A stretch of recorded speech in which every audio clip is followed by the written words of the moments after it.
Hello everyone, welcome to Internet Learning. Hope you all are doing well. So today we are going to discuss the summary of class 10th economics chapter number 4. So here they have given a paragraph which is summing up the whole chapter, but we will come back to this paragraph later. Let us just discuss each section one by one. सो यहाँ पे इन्होंने introduction में discuss किया हुआ है कि किस तरीके से आज जब हम मार्केट में जाते हैं तो हमारे पास बहुत सारी चॉइसेस हैं।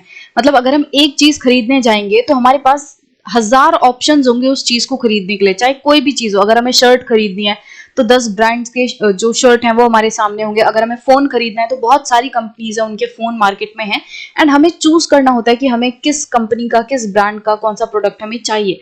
तो आज हमारे पास बहुत सारी चॉइसेस हैं। एग्जाम्पल के तौर पे यहाँ पे कार का एग्जाम्पल दिया हुआ है कि आज से कुछ दशक पहले जब आप इंडियन रोड्स पे देखते थे तो तब एम्बेसडर एंड फिएट कंपनीज की जो कार हैं ये वाले आपको कार्स दिखती थी इंडियन रोड्स पे। बट आज जब आप इंडियन रोड्स पे देखते हो तो आपको हजार तरीके की अलग अलग कंपनीज की, अलग अलग ब्रांड्स की कार जो है वो नजर आती हैं। तो बेसिकली हमारे पास ये चॉइसेस बढ़ चुकी हैं। तो कुछ सालों में ही इतना बड़ा ट्रांसफॉर्मेशन हो चुका है कि पहले हमारे पास मार्केट में सिर्फ एक आध प्रोडक्ट हुआ करता था। अगर हमें फोन खरीदने जाना है तो सिर्फ एक फोन होगा मार्केट में, कोई चॉइस नहीं। अगर कार खरीदने जानी है तो एक दो ब्रांड की कार होंगी और कोई चॉइस नहीं। तो ऐसा क्या हुआ जिससे इतना बड़ा ट्रांसफॉर्मेशन देखने मिला कि हर प्रोडक्ट के लिए हमारे पास बहुत सारी चॉइसेस हैं। तो ये जो रैपिड ट्रांसफॉर्मेशन है ये कैसे हुई, किन वजहों से हुई, क्या ऐसे रीजन है जिनकी वजह से ये चेंजेस आए, ये चॉइसेस बढ़ी और ये हमारी लाइफ को कैसे अफेक्ट कर रही हैं, तो ये सारी चीजें हम इस चैप्टर में देखेंगे। सो प्रोडक्शन अक्रॉस कंट्रीज, तो इसमें मल्टीनेशनल कॉर्पोरेशन की बात की गई है। मल्टीनेशनल कॉर्पोरेशंस वो कंपनीज होती हैं जो कि एक से ज्यादा देशों में ऑपरेट करती हैं। मतलब कि उनके प्रोडक्शन यूनिट, उनके ऑपरेटिंग यूनिट्स जो हैं वो एक से ज्यादा देशों में होते हैं। यहाँ पे एक एग्जाम्पल दिया हुआ है, इससे आपको अच्छे से समझ आ जाएगा कि मल्टीनेशनल कॉर्पोरेशंस क्या होती हैं। तो यहाँ पे इन्होंने एक इंडस्ट्रियल इक्विपमेंट का एग्जाम्पल दिया हुआ है कि एक बहुत बड़ी एमएनसी है, मल्टीनेशनल कंपनी है, मतलब कि एक से ज्यादा देशों में ऑपरेट कर रही है। कैसे एक से ज्यादा देशों में ऑपरेट कर रही है? तो ये एमएनसी जो है वो इंडस्ट्रियल इक्विपमेंट बनाती है। यूएसए में इस इंडस्ट्रियल इक्विपमेंट का प्रोडक्ट डिजाइन एंड रिसर्च होता है कि मतलब ये जो प्रोडक्ट है वो किस शेप एंड साइज का हो गया, क्या उसमें फीचर्स होंगे। तो ये सारी चीजों का रिसर्च, ये सारी चीजों का डिजाइनिंग जो है वो कहाँ होता है? यूएसए में।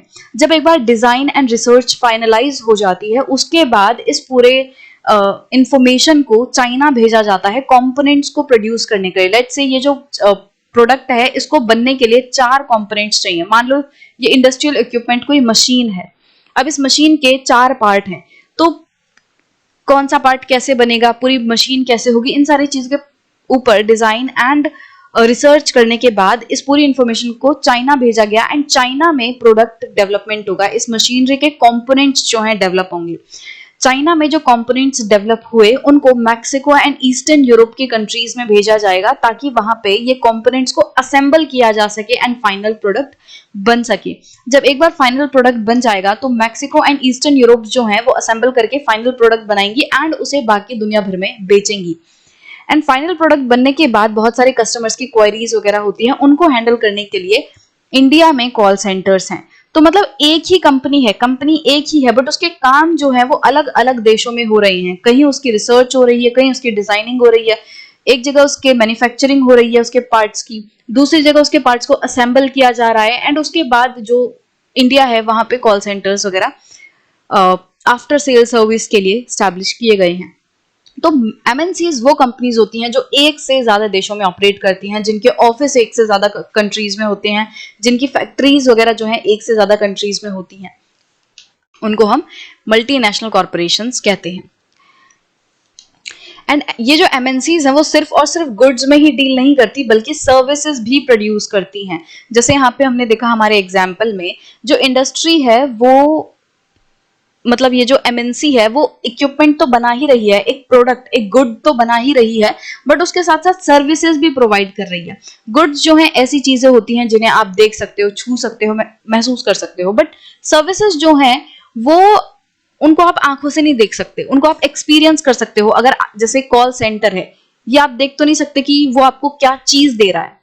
जो कॉल सेंटर वाला पर्सन है वो आपको कोई चीज नहीं दे रहा, वो अपनी सर्विस दे रहा है, वो आपकी क्वेरी रिजॉल्व कर रहा है। जैसे डॉक्टर है, डॉक्टर आपको कंसल्टेशन देता है, डॉक्टर आपको अपनी सर्विसेज देता है।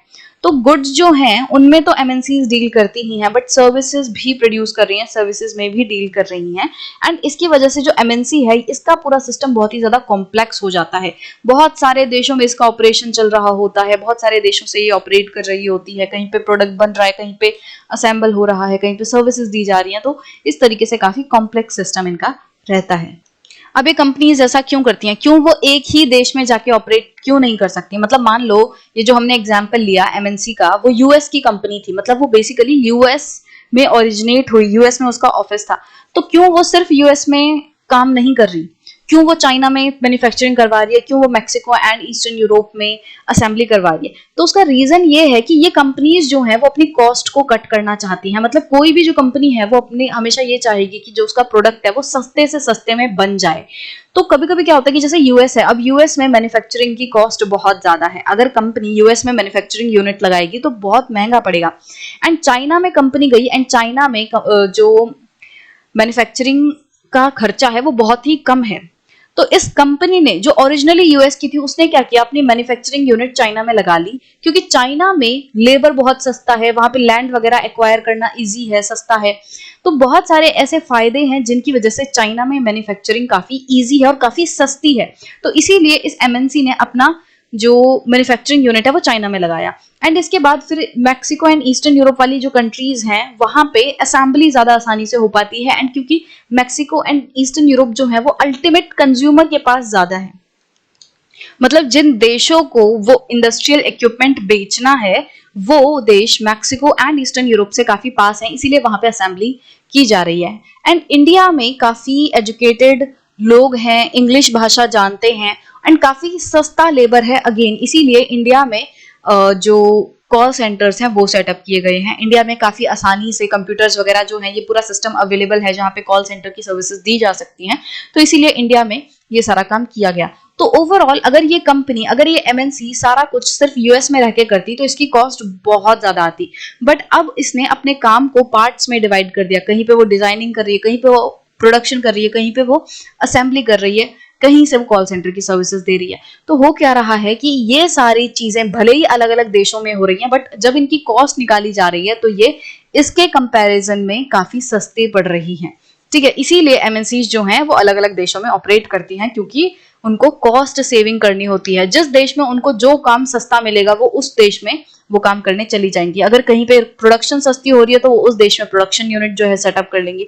अगर किसी दूसरे देश में उनको कोई और सर्विसेज अच्छी मिल रही हैं तो वो उन सर्विसेज को वहां से अवेल करेंगी।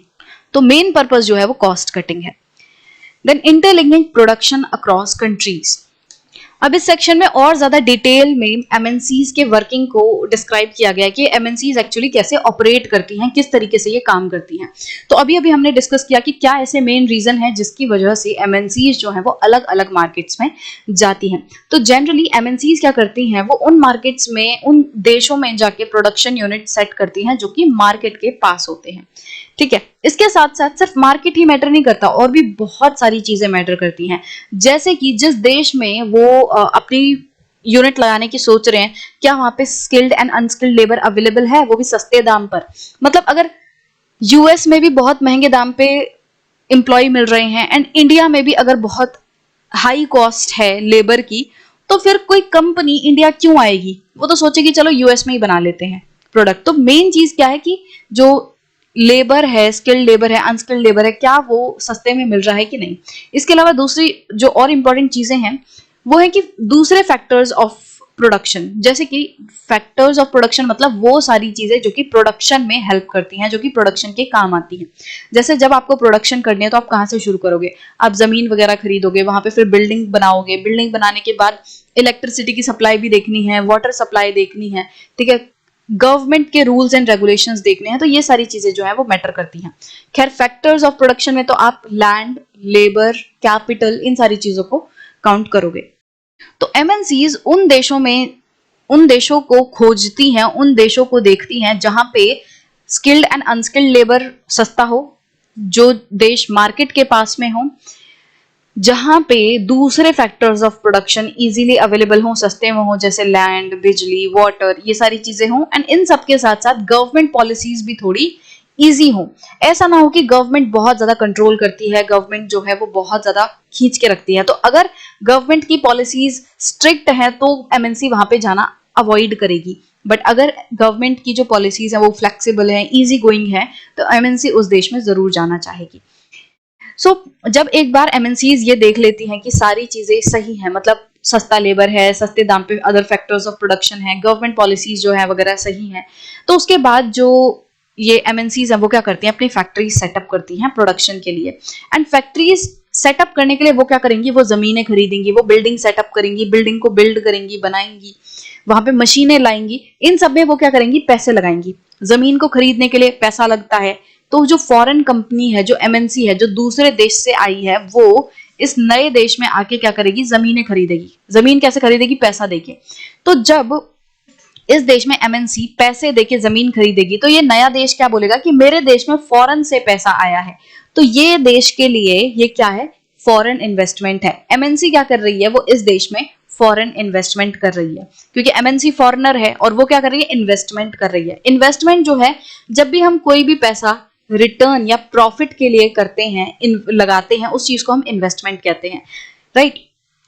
तो एमएनसीज हैं वो जमीनें खरीद रही हैं, यहाँ पे फैक्ट्रीज वगैरह बना रही हैं, वो किस लिए कर रही हैं, ताकि वो प्रॉफिट कमाएं। तो हम कह सकते हैं कि एमएनसीज क्या कर रही हैं, पैसा इन्वेस्ट कर रही हैं। एंड जिस देश में इन्वेस्ट कर रही हैं वो क्या कहेगा कि मेरे देश में फॉरेन इन्वेस्टमेंट हो रही है। अब देखो, कभी कभी जो एमएनसीज है वो खुद से एकदम शुरू से प्रोडक्शन यूनिट सेट करती हैं, फैक्ट्री वगैरह बनाती हैं, बट कभी कभी क्या होता है कि एमएनसीज क्या सोचते हैं कि नहीं, मुझे शुरू से फैक्ट्री बनाने की जरूरत नहीं है, मैं क्या करता हूं, मैं ऑलरेडी उस देश में एक स्टैब्लिश्ड कंपनी है उसके साथ हाथ मिला लेता हूं। ये एमएनसी है, ये अपने देश में बैठी हुई है, इसने क्या किया, इस देश में, जो देश में सब कुछ सस्ता है, उस देश में एक ऑलरेडी सेम कंपनी है, सेम फील्ड में कंपनी है। मान लो ये एमएनसी कॉटन शर्ट बनाती है एंड यहाँ पे ऑलरेडी एक कंपनी है जो कि कॉटन शर्ट बना रही है इस देश में, सस्ते दामों पर बना रही है। तो ये एमएनसी क्या करती है, वो इस कंपनी के साथ हाथ मिला लेती है और दोनों मिलके फिर यहाँ पे प्रोडक्शन करते हैं। तो यहाँ पे फायदा क्या होता है इस लोकल कंपनी को, इस लोकल कंपनी को एमएनसी की तरफ से इन्वेस्टमेंट मिलती है। ये एमएनसी क्या है, ये इस लोकल कंपनी को पैसे देती है कि आप मेरे लिए प्रोडक्शन करो। ये एमएनसी क्योंकि काफी डेवलप्ड देश से आई होती है, काफी बड़ी कंपनी होती है, इसके पास काफी सारी टेक्नोलॉजी होती है, उस टेक्नोलॉजी को ये इस लोकल कंपनी के साथ शेयर करती है। तो इस लोकल कंपनी को काफी ज्यादा फायदा हो रहा है। पहला तो इसको इन्वेस्टमेंट मिल रही है, दूसरा इसको टेक्नोलॉजी मिल रही है, एंड इस वजह से ये जो लोकल कंपनीज हैं वो एमएनसीज के साथ हाथ मिला के इस तरीके से प्रोडक्शन करती हैं।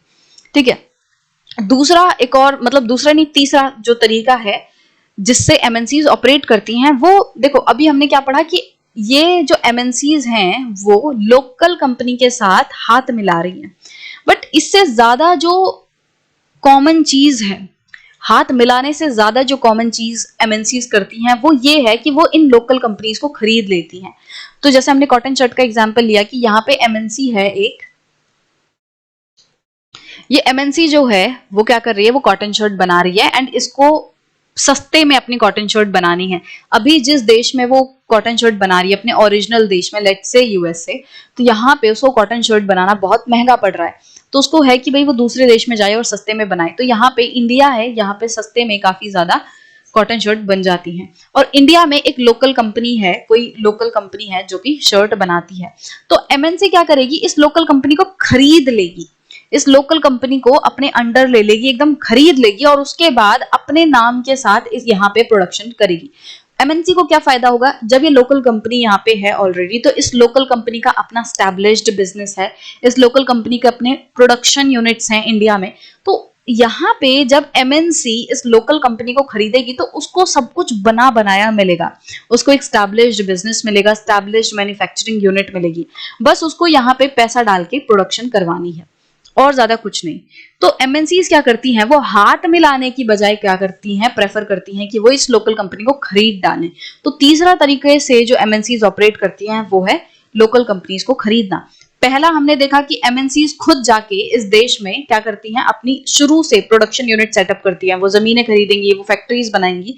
तो पहला क्या हो गया, वो पूरी प्रोडक्शन यूनिट खुद सेटअप करेंगी। दूसरा क्या हो गया, वो लोकल बिजनेसेस के साथ हाथ मिलाएंगी। तीसरा क्या हो गया, वो लोकल बिजनेस को खरीद लेंगी और उसके बाद ऑपरेट करेंगी। ये जो एमएनसीज होती हैं ये बहुत बड़ी होती हैं, कभी कभी मतलब कुछ एमएनसीज तो इतनी बड़ी हैं कि उनकी जो टोटल वेल्थ है ना वो काफी कंट्रीज की जीडीपी से भी ज्यादा है। जैसे आप एप्पल देखोगे तो एप्पल कंपनी की जो वेल्थ है ना, उसकी जो एक तरीके से वर्थ है वो इतनी ज्यादा है कि बहुत सारी कंट्रीज की जीडीपी उसके अंदर समा जाए। तो ये जो एमएनसीज है, मल्टीनेशनल कॉर्पोरेशन है, ये काफी ज्यादा पावरफुल होती हैं, तो इनके लिए काफी आसान होता है लोकल बिजनेसेस को खरीदना, एंड वो यही प्रेफर करती हैं कि वो लोकल बिजनेस को खरीद लें। अगर वो हाथ में लाएंगे तो कंट्रोल उनके हाथ में इतना ज्यादा नहीं होगा, लोकल बिजनेस अपनी ही चलाने की कोशिश करेगा। तो लोकल बिजनेस के ऊपर पूरा दबदबा, पूरा कंट्रोल करने के लिए एमएनसी क्या करती है, उन्हें खरीद लेती है। अब एक और चौथा तरीका है जिससे एमएनसीज ऑपरेट करती हैं, वो क्या करती हैं, वो ऑर्डर देती हैं, वो एक तरीके से चीजें खरीद लेती हैं। वो कंपनी को नहीं खरीद रही बट उनके बनाए हुए सामान को खरीद रही हैं। तो क्या हो गया, मतलब जैसे जो कंपनी है यहाँ पे एमएनसी है, हमने क्या बोला, इंडिया में एक लोकल कंपनी है जो कि क्या बनाती है, शर्ट बनाती है। There is a local company that is producing shirts, and this MNC also operates in cotton shirts. So now it wants to expand its business and it wants to leverage the cost cutting benefits of India, जो India में काफी सस्ते में shirt बन रही है उसका ये फायदा उठाना चाहती है। तो ये क्या करेगी, ये ना ही तो इंडिया में जमीन खरीद के प्रोडक्शन यूनिट बनाएगी, ना ही वो यहाँ के लोकल बिजनेस के साथ हाथ मिलाएगी, ना ही वो लोकल बिजनेस को खरीदेगी। वो क्या करेगी, वो इस लोकल बिजनेस की बनाई हुई शर्ट्स को खरीद लेगी, वो इस लोकल बिजनेस की बनाई हुई शर्ट्स को खरीदेगी। तो ये जो लोकल बिजनेस है, मतलब ये एमएनसी क्या करेगी, वो इस लोकल बिजनेस के पास जाएगी, उसको ऑर्डर देगी, उसको उससे बोलेगी और उससे एक एग्रीमेंट में एंटर होगी कि हमें आपसे हर साल इतनी शर्ट्स बनवानी है, आप हमें हर साल या हर महीने इतनी शर्ट्स बना के बेचोगे। तो ये जो लोकल कंपनी है अब वो अपने यहाँ पे शर्ट्स बनाएगी। डील ये रहेगी कि आप इस पे अपने ब्रांड का ठप्पा नहीं लगाओगे, आप इसको बनाओ बस। अब ये जो लोकल कंपनी है ये शर्ट्स बना के इस एमएनसी को बेच देगी। ये एमएनसी क्या करेगी, उस शर्ट पे अपना ठप्पा लगाएगी, अपना ब्रांड का नेम चिपकाएगी, लोगो चिपकाएगी और इसे आगे महंगे में मार्केट में बेच देगी। तो यहाँ पे एमएनसी को क्या फायदा हो रहा है कि ये जो लोकल कंपनी है ये बहुत सस्ते में शर्ट बेच रही है, ये एमएनसी जो है और ज्यादा नेगोशिएट करके और ज्यादा इसको लोभ लालच देके और सस्ते में इससे शर्ट्स खरीदेगी और फिर अपने ब्रांड का नाम लगा के इसको और महंगे में बेचेगी। तो इस तरीके से जो एमएनसी है वो ऑपरेट करती है दूसरे देशों में जाके। ये जो एमएनसीज हैं जब ये लोकल बिजनेस के साथ इंटरैक्ट करती हैं, लोकल बिजनेसेस के साथ डील करती हैं, तो क्या होता है कि ये लोकल बिजनेसेस को पूरा कंट्रोल करने की कोशिश करती हैं। जब लोकल बिजनेस को पूरा खरीद लिया तब तो अलग बात है, तब तो पूरा लोकल बिजनेस एमएनसी के ही कंट्रोल में रहेगा। But in the case of joining the hands with local company, जब वो लोकल कंपनी के साथ हाथ मिला रही है, जब वो लोकल कंपनी को ऑर्डर दे रही है, या फिर जब वो किसी और तरीके से अपने साथ जोड़ रही है, तो उसमें क्या होता है कि वो लोकल कंपनी को काफी ज्यादा इन्फ्लुएंस करती है। तो कितने प्राइस पे बेचा जाएगा सामान, कितने प्राइस पे वो लोकल कंपनी से एक्वायर करेगी, लेबर की क्वालिटी क्या होगी, प्रोडक्ट की क्वालिटी क्या होगी, कितने क्वांटिटी में सामान दिया जाएगा, किस क्वालिटी का दिया जाएगा, कब डिलीवरी दी जाएगी, इन सारी चीजों को एमएनसी कंट्रोल करती है। वो इतनी पावरफुल होती है कि मान लो इंडिया में बैठी हुई लोकल कंपनी है, वो प्रोडक्ट बना के एमएनसी को बेच रही है, तो एमएनसी जो है वो उसको इन्फ्लुएंस करती है पूरे तरीके से कि कितने प्राइस पे बेचोगे, कितनी क्वालिटी का बेचोगे, कितने टाइम में डिलीवर करोगे, क्या वर्कर्स की वर्किंग कंडीशन रहेंगी, तो इन सारी चीजों को वो इन्फ्लुएंस करती है। तो एमएनसी जो है वो क्या करती हैं, वो अपनी प्रोडक्शन पूरे दुनिया भर में फैलाती हैं, वो लोकल प्रोड्यूसर्स के साथ इंटरैक्ट करती हैं एंड इस तरीके से वो दुनिया भर में अपने प्रोडक्शन यूनिट्स को सेट करती हैं या अपना नेटवर्क फैलाती हैं। एंड जब ये एमएनसीज लोकल कंपनी के साथ मिलके अपना बिजनेस बढ़ाती हैं, तो ऑलरेडी जो दूसरे बिजनेसेस हैं उस नेशन में, जैसे इंडिया में कोई एमएनसी आई और इंडिया की किसी लोकल कंपनी के साथ उसने हाथ मिला लिया, तो ऐसा तो है नहीं कि इंडिया में अकेली यही एक कंपनी थी जो कि शर्ट बना रही है। इस लोकल कंपनी के अलावा भी तो और बहुत सारी दूसरी लोकल कंपनीज होंगी जो शर्ट बना रही हैं। तो एक के साथ तो एमएनसी ने हाथ मिला लिया बट दूसरियों के साथ तो हाथ नहीं मिलाया। तो ये जो दूसरी कंपनीज हैं, दूसरी लोकल कंपनीज हैं, इनको काफी ज्यादा भारी कंपटीशन झेलना पड़ता है एमएनसीज के साथ, एंड एमएनसीज जो हैं वो इन लोकल कंपनीज का एक तरीके से जीना हराम कर देती हैं, वो इनको पूरे तरीके से मार्केट से बाहर निकाल देती हैं। एंड लोकल बिजनेसेस जो हैं वो एमएनसीज की वजह से, मतलब दूसरे लोकल बिजनेसेस जिनके साथ एमएनसी ने हाथ नहीं मिलाया है, वो बिजनेसेस बंद भी हो जाते हैं, राइट। तो बेसिकली अभी हमने काफी सारे तरीके देखे जिस तरीके से एमएनसी जो है वो अपनी प्रोडक्शन फैला सकती है दूसरे देशों में। अब ऐसा तो है नहीं कि वो सिर्फ एक देश के लोकल कंपनी के साथ हाथ मिलाएगी या एक देश में जाके प्रोडक्शन यूनिट सेटअप करेगी, वो बहुत सारे देशों में प्रोडक्शन यूनिट जो है वो सेटअप कर सकती है। जैसा कि हमने लास्ट सेक्शन में एग्जांपल देखा, जरूरी नहीं है कि वो सारा काम एक ही देश में करे, वो काफी सारे अलग अलग देशों में अलग अलग काम कर सकती है, जिससे क्या होगा, पूरी दुनिया में जो अलग अलग नेशंस है वो आपस में जुड़ जाते हैं। जैसे हमने ऊपर वाले एग्जांपल में देखा था कि China, USA, Mexico, eastern Europe, India, ये सारे लोग आपस में जुड़े हुए हैं बिकॉज ऑफ एन एमएनसी, क्योंकि एक एमएनसी का काम ये लोग कर रहे हैं, एक एमएनसी से ये सारे देश जुड़े हुए हैं, तो आपस में इनमें भी एक कनेक्शन है। आगे भी हम और एग्जांपल समझेंगे कि किस तरीके से देश आपस में कनेक्ट होते हैं इन एमएनसीज की वजह से। Now foreign trade and integration of markets. अभी तक हमने एमएनसी के बारे में डिस्कशन की। एमएनसी क्या है? एमएनसी ऐसी कंपनीज हैं जो कि एक से ज्यादा देशों में ऑपरेट करती हैं। तो एमएनसीज एंड फॉरेन ट्रेड में क्या डिफरेंस है? देखो, एमएनसीज जो हैं वो एक तरीके से कंपनीज हैं जो कि अलग अलग देशों में ऑपरेट कर रही हैं, बट एक्चुअली वो क्या कर रही हैं? वो कर तो ट्रेड ही रही हैं। एमएनसीज क्या कर रही हैं? ट्रेड कर रही हैं। अभी मैं फॉरेन की बात नहीं कर रही हूँ, I am just talking about trade. Trade का मतलब क्या होता है? सामान को खरीदना एंड बेचना। तो एमएनसीज क्या कर रही हैं? वो प्रोडक्ट बना रही हैं एंड वो सामान को बेच रही हैं, तो वो ट्रेड कर रही हैं। वो एक देश में ही नहीं बल्कि काफी सारे देशों में अपनी प्रोडक्शन यूनिट लगाई हुई है एमएनसीज ने, एंड वो ट्रेड कर रही हैं, वो बेच रही हैं। बट अब कोई कंपनी है जो कि अपने देश से बाहर नहीं जाना चाहती, वो सिर्फ अपने ही देश में रहना चाहती है, बट उसको दूसरे देशों को भी बेचना है। तो जब ये कंपनी अपने ही जगह पे रह के दूसरे देशों के साथ व्यापार करेगी, तो इस चीज को हम क्या कहते हैं? Foreign trade. अभी एमएनसी एंड फॉरेन ट्रेड को भी हम जोड़ के देखेंगे, बट अभी अलग अलग करके समझते हैं। तो फॉरेन ट्रेड का मतलब जब एक देश दूसरे देश के साथ सामान की खरीद बेच कर रहा है। ये जो खरीद बेच है वो कोई भी कर सकता है। अब इन दोनों को जोड़ते हैं। मतलब देखो, एमएनसी का मतलब समझ आ गया है कि वो सारी कंपनीज जो एक से ज्यादा देशों में ऑपरेट करती हैं।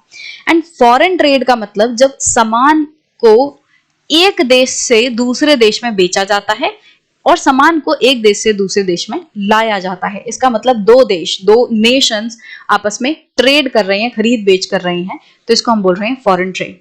तो ऐसा भी तो हो सकता है ना कि इस देश में कोई कंपनी है जो कि एमएनसी है, उसने अपनी एक फैक्ट्री यहाँ पे लगा रखी है एंड ये कोई सामान बनाती है। लेट्स से यहाँ पे एप्पल है एंड एप्पल ने अपना फोन का जो प्रोडक्शन यूनिट है वो यहाँ पे लगाया हुआ है। एंड ऐसा तो है नहीं कि एप्पल के जो प्रोडक्ट है वो सिर्फ इस देश में ही यूज होते हैं। इस देश के अलावा भी तो बहुत सारे ऐसे देश होंगे ना जहाँ पे एप्पल के प्रोडक्ट्स यूज होते हैं। तो ये जो एमएनसी है, ये एक्चुअली ये कंट्री ए है। इस कंट्री ए में ये एमएनसी ने अपनी फैक्ट्री डाली हुई है। इसका मतलब एमएनसी ये इस कंट्री से बिलोंग नहीं करती। एमएनसी किसी और देश की ओरिजिनल निवासी है, बट उसने इस देश में, इस ए कंट्री में आके उसने अपनी प्रोडक्शन यूनिट खोली क्योंकि उसको सब कुछ सस्ता मिल रहा था। बट अब जरूरी नहीं है ना कि कंट्री ए में ही वो सारा प्रोडक्ट बेचे। ये जो एमएनसी है वो यहाँ पे प्रोडक्ट बना के किसी दूसरे कंट्री बी में अपना प्रोडक्ट बेच सकती है। तो यहाँ पे क्या हो रहा है? दो देशों के बीच में ट्रेड हो रही है। एक देश दूसरे देश को सामान बेच रहा है एंड वो जो सामान है वो कौन बना रहा है? वो एक एमएनसी बना रही है। तो यहाँ पे जो सामान है वो एमएनसी भी बना सकती है, वो इस देश की ओरिजिनल कोई लोकल कंपनी भी बना सकती है। तो फॉरेन ट्रेड तो कोई भी कर सकता है। बट यहाँ पे क्या देखने मिल रहा है कि दुनिया भर में ज्यादातर जो फॉरेन ट्रेड होती है, ज्यादातर ये जो खरीद बेच हो रही है दो देशों के बीच में, जो प्रोडक्ट्स एक देश से दूसरे देश में जा रहे हैं, ये देखा जा रहा है कि ज्यादातर ये जो प्रोडक्ट्स हैं वो कौन बना रहा है? एमएनसीज बना रही हैं। तो दुनिया भर की ज्यादातर फॉरेन ट्रेड में कौन इन्वॉल्व है? एमएनसीज इन्वॉल्व है। सो फॉरेन ट्रेड तो कोई भी कर सकता है। लोकल कंपनी, किसी देश की पर्टिकुलर लोकल कंपनी है, वो अपने देश में सामान बना के किसी दूसरे देश में बेच सकती है। बट ये सामान जो है वो इस देश में कोई एमएनसी भी बना सकती है एंड उसको भी वो दूसरे दूसरे देशों में बेच सकती है। तो फॉरेन ट्रेड लोकल कंपनीज भी कर सकती हैं, एमएनसीज भी कर सकती हैं। ट्रेंड क्या देखने मिल रहा है कि ज्यादातर जो दुनिया में फॉरेन ट्रेड हो रही है वो किसके द्वारा हो रही है? एमएनसीज के द्वारा। ये इंपॉर्टेंट चीज है। ठीक है, अब यहाँ पे एक और चीज पे बात करते हैं कि ये फॉरेन ट्रेड क्यों की जा रही है? क्यों एक देश में प्रोडक्ट बना के सिर्फ वहीं पे यूज नहीं किया जा रहा है एंड दूसरे देशों को भी बेचा जा रहा है? ऐसा क्यों हो रहा है? तो देखो, फॉरेन ट्रेड से क्या होता है ना, मार्केट बढ़ जाता है, अपॉर्चुनिटीज बढ़ जाती है। अब अगर कोई प्रोड्यूसर है, चाहे कोई भी है, वो चाहे कोई लोकल कंपनी है, चाहे वो एमएनसी है, अगर वो इस देश में, ये ए देश में अगर वो कोई प्रोडक्ट बना रही है, तो मान लो यहाँ पे 100 लोग इस प्रोडक्ट को खरीदने वाले हैं, बट उसने देखा कोई और दूर देश है, देश country B, and country B में 200 लोग बैठे हैं जो कि इस प्रोडक्ट को चाहते हैं, जो यहाँ पे प्रोडक्ट बन रहा है उसको वो खरीदना चाहते हैं। तो अगर यहाँ पे जो प्रोड्यूसर है, अगर वो अपने प्रोडक्ट को यहाँ पे भी बेच देगा तो उसको ज्यादा रेवेन्यू मिलेगा, उसको ज्यादा प्रॉफिट मिलेगा, क्योंकि अब वो सिर्फ 100 लोगों को नहीं बल्कि एडिशनल 200, मतलब कि इन टोटल वो 300 लोगों को अपना प्रोडक्ट बेचेगा। एंड जितना ज्यादा हम बेचते हैं सामान, उतना ही ज्यादा हमारा रेवेन्यू होता है, उतना ही ज्यादा हमारा प्रॉफिट होता है, राइट? तो इसमें तो कोई दोहराई नहीं है कि जितना ज्यादा सामान बिकेगा उतना ज्यादा पैसा कमाएंगे। तो ये जो कंपनीज हैं वो क्या करती हैं, वो कोशिश करती हैं कि वो अपनी मार्केट को बढ़ाएं, अपनी अपॉर्चुनिटी को बढ़ाएं, इसीलिए वो दूसरे देशों में जाती हैं ताकि उनका जो प्रोडक्ट है वो और ज्यादा लोगों तक पहुंचे और ज्यादा लोग उनके प्रोडक्ट को खरीदें। तो मेन मकसद जो है वो क्या है? अपॉर्चुनिटीज को बढ़ाना। प्रोड्यूसर के लिए जो मेन मकसद है, जो प्रोड्यूसर है वो अपने देश से बाहर जाके क्यों सामान को बेच रहा है? ताकि उसको ज्यादा कंज्यूमर मिले, एक नई मार्केट मिले जिसमें उसका प्रोडक्ट बिके और उसका प्रॉफिट बढ़े। अब यहाँ पे जो प्रोड्यूसर, यहाँ पे जो कंज्यूमर्स हैं जो कि बाहर देश के प्रोडक्ट को खरीद रहे हैं, उनके लिए क्या फायदा है? उनके लिए ये फायदा है कि उनको ऑप्शंस मिल जा रहे हैं। पहले जो 200 लोग हैं ये सिर्फ अपने ही देश के बनाए हुए प्रोडक्ट को यूज करते थे, बट जब उन्होंने इस देश से प्रोडक्ट खरीदना शुरू कर दिया, जब इस ए देश के प्रोडक्ट बी देश में आने लग गए, तो इस बी देश के कंज्यूमर्स के पास ऑप्शन है, वो बी देश के प्रोडक्ट भी ले सकते हैं एंड वो ए देश के प्रोडक्ट भी ले सकते हैं। मतलब अब उनकी चॉइस बढ़ गई, उनके पास नंबर ऑफ चॉइस बढ़ गई कि वो कौन सा प्रोडक्ट ले।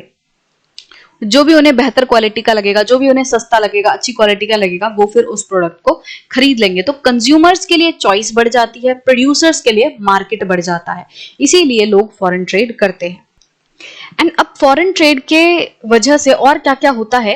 कंपटीशन बढ़ जाता है। देखो, जब एक देश का प्रोड्यूसर अपने देश में बैठ के प्रोडक्शन कर रहा है, ठीक है, लोकल प्रोड्यूसर बैठ के अपने देश में प्रोडक्शन कर रहा है, एंड अब उसने सोचा कि चलो दूसरे देश में भी जाके प्रोडक्शन करते हैं, मतलब कि दूसरे देश में सामान बेचते हैं।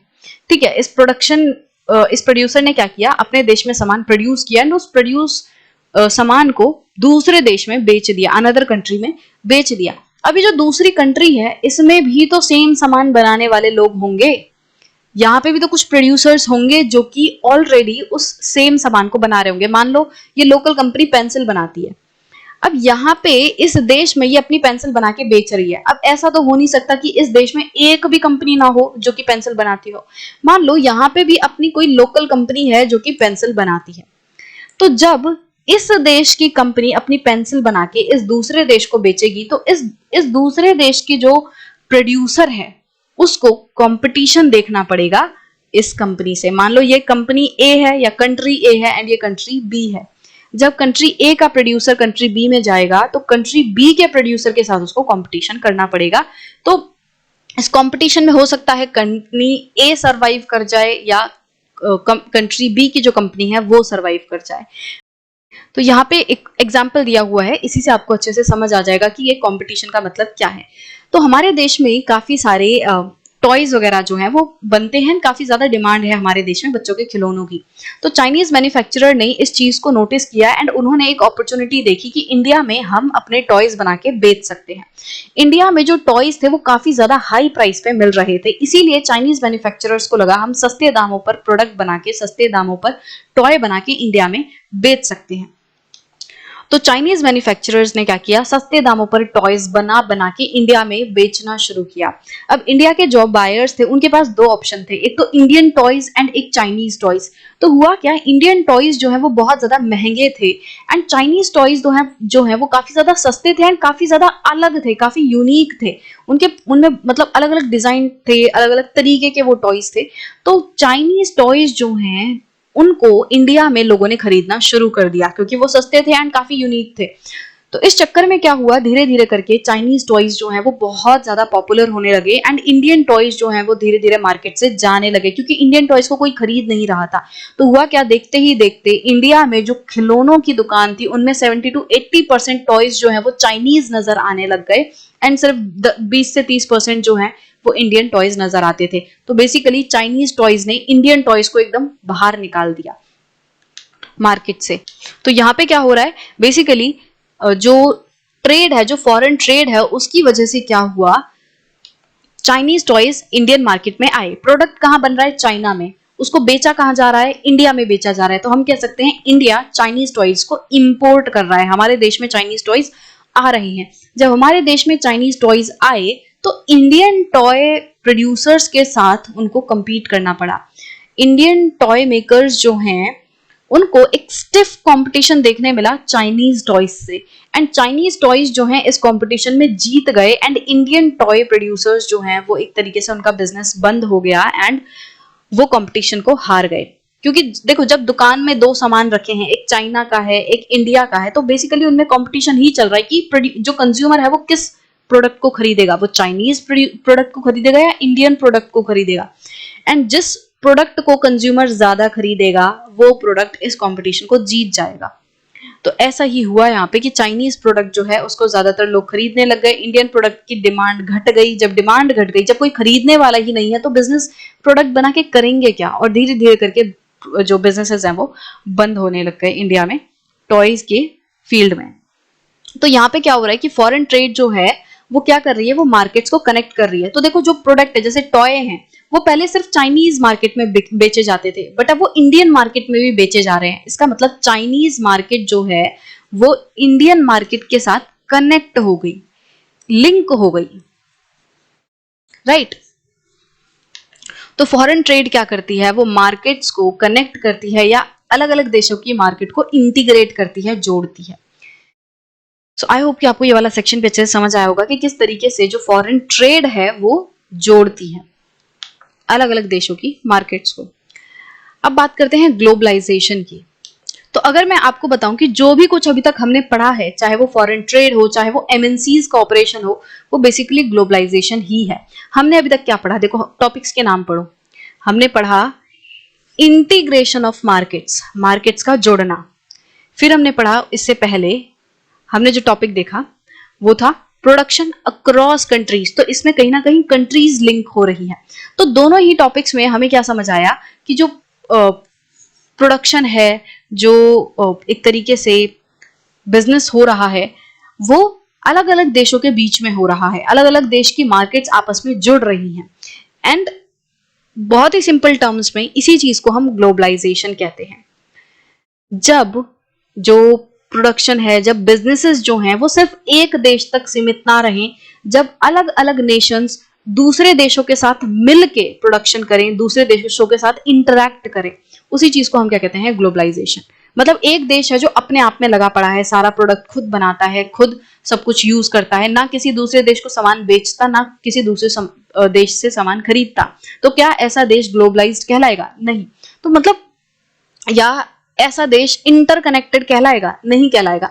तो वही दूसरा देश है जो कि बाकी दूसरे देशों के साथ कनेक्ट करता है, प्रोडक्शन जो है वो करता है। कोई कंपनी है वो इस देश में भी प्रोडक्शन कर रही है, वो इस देश में भी प्रोडक्शन कर रही है। ये जो देश है वो दूसरे देशों से सामान खरीदता भी है, दूसरे देशों को सामान बेचता भी है। तो यहाँ पे क्या है, ये जो देश है वो बाकी दुनिया भर के साथ कनेक्ट है एंड इसी कनेक्टेडनेस को हम क्या कहते हैं, हम कहते हैं ग्लोबलाइजेशन। अगर आप इसकी मोर स्पेसिफिक डेफिनेशन देखना चाहते हो तो ग्लोबलाइजेशन जो है वो रैपिड इंटीग्रेशन और इंटरकनेक्शन बिटवीन कंट्रीज है। जो कंट्रीज आपस में जुड़ रही है ना, आज एक कंट्री में कुछ भी होता है उसकी वजह से पूरे दुनिया भर में असर पड़ता है। अगर यूएस का मार्केट ऊपर नीचे होता है, यूएस का जो स्टॉक एक्सचेंज है अगर उसमें कुछ भी गिरावट या इंक्रीमेंट होता है तो उसकी वजह से पूरी दुनिया भर में असर पड़ता है। जैसे आपने देखा होगा कि एलन मस्क जो हैं उन्होंने बिटकॉइन के बारे में कुछ कह दिया, तो जो ये जो क्रिप्टो करेंसी है उसके उसकी जो रेट्स है, उसकी जो प्राइसेस है वो बहुत ही ज्यादा तेजी से बढ़े एंड बहुत ही ज्यादा तेजी से फ्लक्चुएट हुए। तो दुनिया में अगर आज किसी एक कोने में कुछ भी हो रहा है उसका असर दूसरे कोने पे हो रहा है, तो ये क्या है? इसका मतलब देश आपस में कनेक्ट हो चुके हैं। यही चीज क्या है? ग्लोबलाइजेशन। आज कोई भी देश ऐसा नहीं है जो कि आपस में एकदम आइसोलेट होके रहे, अपने आप में आइसोलेट होके रहे, उसको दूसरे देशों के साथ कनेक्ट होना पड़ता है। मतलब आज दुनिया क्या हो चुकी है? एक कनेक्ट, एक तरीके से एक ऐसा नेटवर्क बन चुकी है जो कि पूरे देशों को इन्वॉल्व करता है। सारे देश जो हैं वो एक दूसरे से कनेक्ट करते हैं, कोई किसी से कुछ खरीदता है, कोई किसी को कुछ बेचता है, कोई किसी को एक तरीके से, कोई किसी से कल्चरली कनेक्टेड है। तो ग्लोबलाइजेशन का मतलब जो कंट्रीज आपस में इंटरकनेक्टेड हैं, जुड़ी हुई हैं, इंटीग्रेटेड हैं, इसी चीज को हम क्या कहते हैं? ग्लोबलाइजेशन। अब ऊपर देखते हैं, यहाँ पे वही सारी चीजें डिस्कस की हुई हैं जो कि हम ऑलरेडी डिस्कस कर चुके हैं कि किस तरीके से जो एमएनसीज हैं वो पिछले कुछ दशकों में ज्यादा से ज्यादा कोशिश कर रही हैं कि वो दूसरे देशों में जाएं एंड अपनी प्रोडक्शन यूनिट खोलें, ऐसे देशों में जाए जहां पे सस्ते दामों पर प्रोडक्शन हो सके। तो एमएनसीज क्या कर रही हैं? वो अपने बिजनेसेस बढ़ा रही हैं। एंड एमएनसीज के बढ़ने के साथ साथ क्या हो रहा है? अलग अलग कंट्रीज के बीच में फॉरेन ट्रेड जो है वो भी बढ़ रही है। तो यहाँ पे क्या हो रहा है कि ये जो फॉरेन ट्रेड बढ़ रही है इसका काफी बड़ा हिस्सा जो है एमएनसी से भी आता है। ये चीज मैं ऑलरेडी डिस्कस कर चुकी हूँ अभी पहले कि किस तरीके से हमें क्या देखने मिल रहा है कि जो दुनिया भर में फॉरेन ट्रेड हो रही है, दुनिया भर में जो एक देश दूसरे देश से सामान खरीद रहा है, बेच रहा है, क्या देखा जा रहा है कि जो सामान खरीदा और बेचा जा रहा है ज्यादातर सामान कौन प्रोड्यूस कर रहा है? एमएनसीज प्रोड्यूस कर रही है। तो यहाँ पे एग्जाम्पल दिया हुआ है फोर्ड मोटर्स का, कि जो फोर्ड मोटर्स है उसकी एक प्रोड्यूसिंग यूनिट जो है, मैन्युफैक्चरिंग प्लांट जो है इंडिया में है। एंड इंडिया जो है वो सिर्फ और सिर्फ इंडिया में ये जो फोर्ड मोटर्स की मैन्युफैक्चरिंग यूनिट है वो सिर्फ और सिर्फ इंडियन कंज्यूमर के लिए ही कार प्रोड्यूस नहीं करती, बल्कि इंडियन कंज्यूमर्स के साथ साथ वो दूसरे देशों के लिए भी प्रोड्यूस करती हैं। मतलब देखो, फोर्ड मोटर्स इंडिया की कंपनी नहीं है, बट वो क्या कर रही है? वो इंडिया में बैठ के, इंडिया में उसने अपना एक मैन्युफैक्चरिंग प्लांट लगाया हुआ है। एक बाहर देश की कंपनी इंडिया में आके अपना मैन्युफैक्चरिंग प्लांट लगा रही है, यहाँ पे वो कार बना के इंडिया को तो बेच ही रही है, बट इसके साथ साथ इंडिया से बाहर भी वो दूसरे देशों को बेच रही है। एंड कार ही नहीं बल्कि कार के कंपोनेंट्स भी बेच रही है। मान लो जैसे फोर्ड मोटर्स ने इंडिया में अपना एक मैन्युफैक्चरिंग प्लांट लगाया है, ऐसा ही एक और दूसरा मैन्युफैक्चरिंग प्लांट उसने किसी और देश में लगाया है, मान लो बांग्लादेश में लगाया है। एंड बांग्लादेश में जो फोर्ड मोटर्स की कार बन रही हैं उनके लिए जो कंपोनेंट्स है वो इंडिया की इस मैन्युफैक्चरिंग प्लांट से जा रहा है। इसका मतलब कि ये जो एमएनसीज हैं वो क्या कर रही हैं? वो मार्केट्स को कनेक्ट कर रही है फोर्ड मोटर्स ही। फोर्ड मोटर्स का जो प्लांट है वो इंडिया में भी है, बांग्लादेश में भी है। इंडिया में जो कार बन रही है वो दूसरे देशों को बेची जा रही है, बांग्लादेश में जो कार बन रही है वो भी दूसरे देशों को बेची जा रही है। इसका मतलब कि बना कौन रहा है? एमएनसी बना रही है। हो क्या रहा है? फॉरेन ट्रेड हो रही है। ठीक है। दूसरा, यहाँ पे जो मैन्युफैक्चरिंग प्लांट है वो कंपोनेंट्स बना रहा है दूसरे मैन्युफैक्चरिंग प्लांट के लिए। मान लो इंडिया में जो मैन्युफैक्चरिंग प्लांट है वो टायर वगैरह एक्स्ट्रा बनाता है एंड इन एक्स्ट्रा टायर्स को बांग्लादेश के मैन्युफैक्चरिंग प्लांट को बेच देता है। एंड बांग्लादेश का जो मैन्युफैक्चरिंग प्लांट है वो फिर उन टायर्स को यूज करके अपनी कार्स बनाता है। तो हो क्या रहा है कि जो एमएनसीज हैं वो क्या कर रही हैं? वो देशों को एकदम कनेक्ट कर रही हैं। और क्यों ये इतना ज्यादा फैल रही है? क्योंकि इनको चीप दाम पे, सस्ते दाम पे प्रोडक्शन करनी है। तो ये जो बढ़ता हुआ फॉरेन ट्रेड है, बढ़ता हुआ फॉरेन इन्वेस्टमेंट है, इसकी वजह से क्या हो रहा है? मार्केट्स जो है वो इंटीग्रेट हो रही हैं, प्रोडक्शन इंटीग्रेट हो रहा है। अब देखो, इंडिया में भी वो प्रोडक्शन यूनिट प्रोडक्शन कर रही है एंड लेट्स से बांग्लादेश में भी वो प्रोडक्शन यूनिट कर रही है, उसने सेटअप की हुई है। तो दो अलग अलग देश में सेम एमएनसी के प्रोडक्शन यूनिट है। इससे क्या हो रहा है? वो दो अलग अलग देश आपस में जुड़ रही हैं।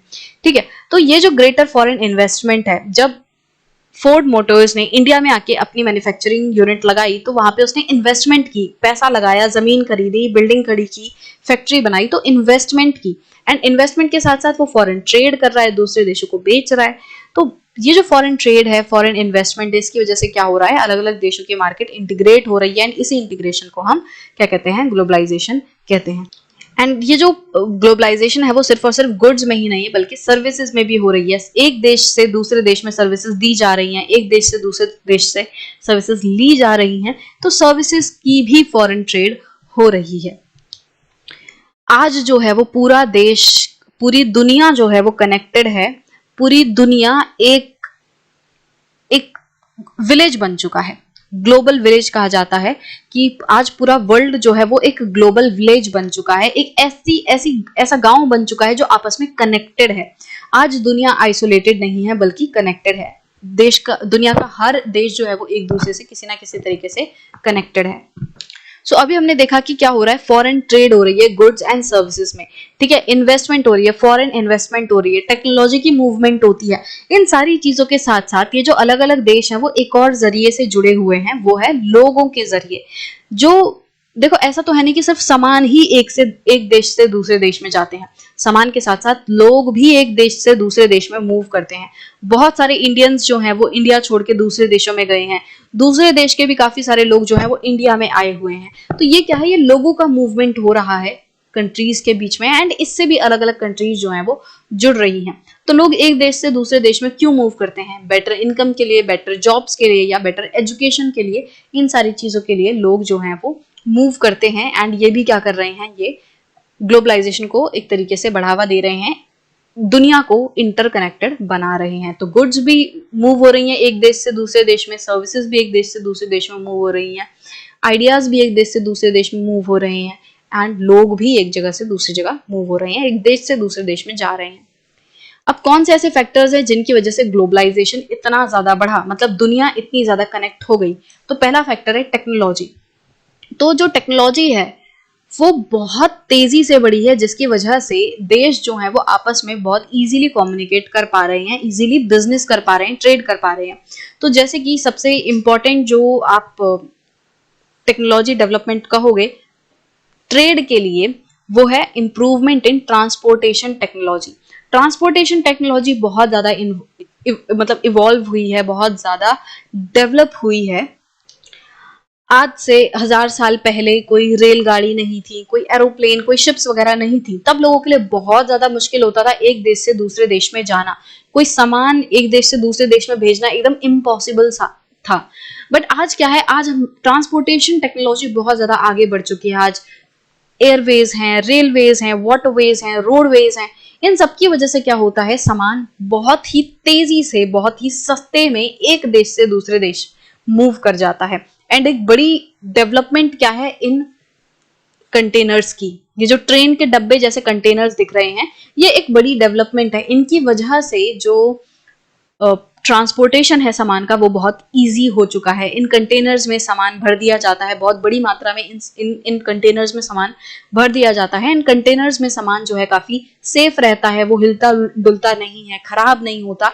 एंड इन कंटेनर्स में सामान भर के इनको ट्रेन के थ्रू भी भेजा जा सकता है, इनको शिप्स में भी लोड किया जा सकता है, इनको एरोप्लेन्स में भी डाल के सामान को भेजा जा सकता है। तो ये कंटेनर्स जो है वो काफी हेल्पफुल साबित हुए हैं इस पूरे ट्रांसपोर्टेशन में।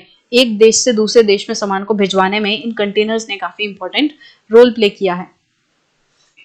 ट्रांसपोर्टेशन टेक्नोलॉजी के साथ साथ इंफॉर्मेशन एंड कम्युनिकेशन टेक्नोलॉजी है, इसकी डेवलपमेंट की वजह से भी ग्लोबलाइजेशन बहुत ज्यादा आगे बढ़ा है, बूस्ट हुआ है। मतलब कि अगर हमें कहीं पे भी कोई सामान बेचना है, किसी भी दूसरे देश में हमें सामान बेचना है, तो हमें कम्युनिकेट करना पड़ेगा, हमें लोगों से बात करनी पड़ेगी, हमें वहां के पर्सन से बात करनी पड़ेगी।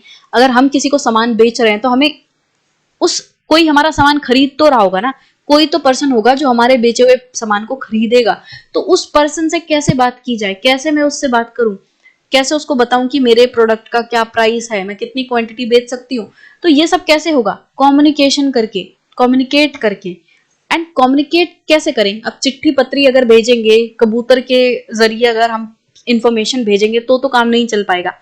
तो ये जो इंफॉर्मेशन एंड कम्युनिकेशन टेक्नोलॉजी का डेवलपमेंट हुआ है, इससे कम्युनिकेशन बहुत ज्यादा आसान हो चुकी है। सेकेंड्स में पर्सन जो है वो एक जगह बैठा बैठा दूसरे देश में बैठ के बात कर सकता है, दूसरे देश में बैठे हुए पर्सन से बात कर सकता है एंड अपनी डील फाइनल कर सकता है। इंडिया में बैठा हुआ पर्सन 2 मिनट में बात कर सकता है किसी फॉरेन में बैठे हुए पर्सन से कि कितना प्रोडक्ट खरीदना है, कितने रेट पे खरीदना है, कितनी क्वांटिटी पे खरीदना है, किस डेट को डिलीवरी करनी है, ये सारी चीजों की बातचीत हो सकती है। सो इंफॉर्मेशन एंड कम्युनिकेशन टेक्नोलॉजी जो है ये बहुत ज्यादा हेल्पफुल रहा है एंड आज जो है information and communication technology her field में आपको दिखाई देगा। तो टेलीकम्युनिकेशंस का डेवलपमेंट, कंप्यूटर्स का डेवलपमेंट, इंटरनेट का डेवलपमेंट, इन सारी चीजों से क्या हुआ है, कम्युनिकेशन वर्ल्ड वाइड बहुत ज्यादा आसान हो चुकी है। आज बहुत ही इजीली पर्सन बैठे बैठे बात कर सकता है, इंफॉर्मेशन भेज सकता है। इंटरनेट से तो आप सभी वाकिफ हो कि किस तरीके से आपको कोई भी चीज जाननी हो, आप 2 मिनट में आप जाओगे सर्च इंजन पे, आप डालोगे, आपको जो भी देखना है वो आप सर्च कर सकते हो, 2 मिनट में आपके सामने इंफॉर्मेशन आ जाएगी। इसके साथ साथ अगर आपको इंफॉर्मेशन शेयर करनी है तो आप ईमेल्स का यूज कर सकते हो, आप वॉइस मेल का यूज कर सकते हो, व्हाट्सएप कॉल, इंटरनेट कॉल जो है वो हो सकती हैं। ऑफिस में जैसे टीम्स जो वीडियो कॉल है वो होती है, टीम्स पे बात होती है। तो ये सारी चीजें जो हैं उन्होंने क्या किया है, इस पूरे कम्युनिकेशन एंड इंफॉर्मेशन एक्सचेंज को बहुत ज्यादा आसान बना दिया है, जिसकी वजह से जो देश हैं वो बहुत ज्यादा आसानी से एक दूसरे से कनेक्ट कर सकते हैं। आज जैसे यहाँ पे एग्जाम्पल दिया हुआ है कि एक लंदन की कंपनी है जो कि मैगजीन बनाती है लंदन के रीडर्स के लिए, एंड उसने क्या किया, उसने दिल्ली में बैठी एक कंपनी से सर्विसेज ली हैं। दिल्ली की जो कंपनी है वो क्या करती है, वो लंदन की कंपनी से, लंदन के ऑफिस से इंस्ट्रक्शंस लेती है। इंस्ट्रक्शंस कैसे लेगी, इंफॉर्मेशन एंड कम्युनिकेशन टेक्नोलॉजी के through, emails, voice mail, video call, इन सब के थ्रू वो इंस्ट्रक्शन लेगी कि कैसी मैगजीन बनानी है, किस डिजाइन की मैगजीन बनानी है। ये सारी चीजें वो अपने कंप्यूटर पे, अपने इंटरनेट वगैरह के थ्रू दिल्ली वाली जो कंपनी है वो रिसीव करेगी।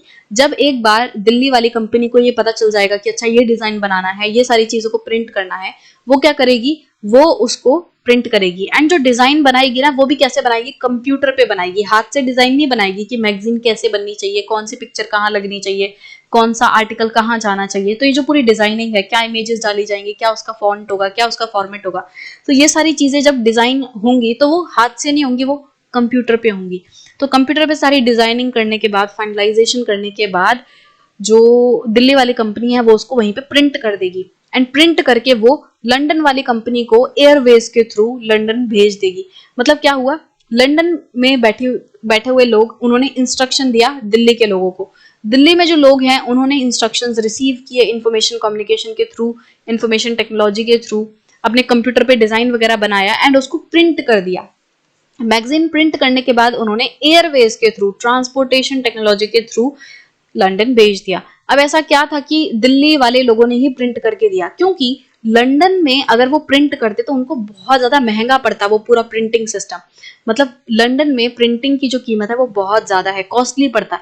इसीलिए उन्होंने दिल्ली वाले लोगों से प्रिंट करवाया एंड प्रिंट करवा के भिजवा भी दिया।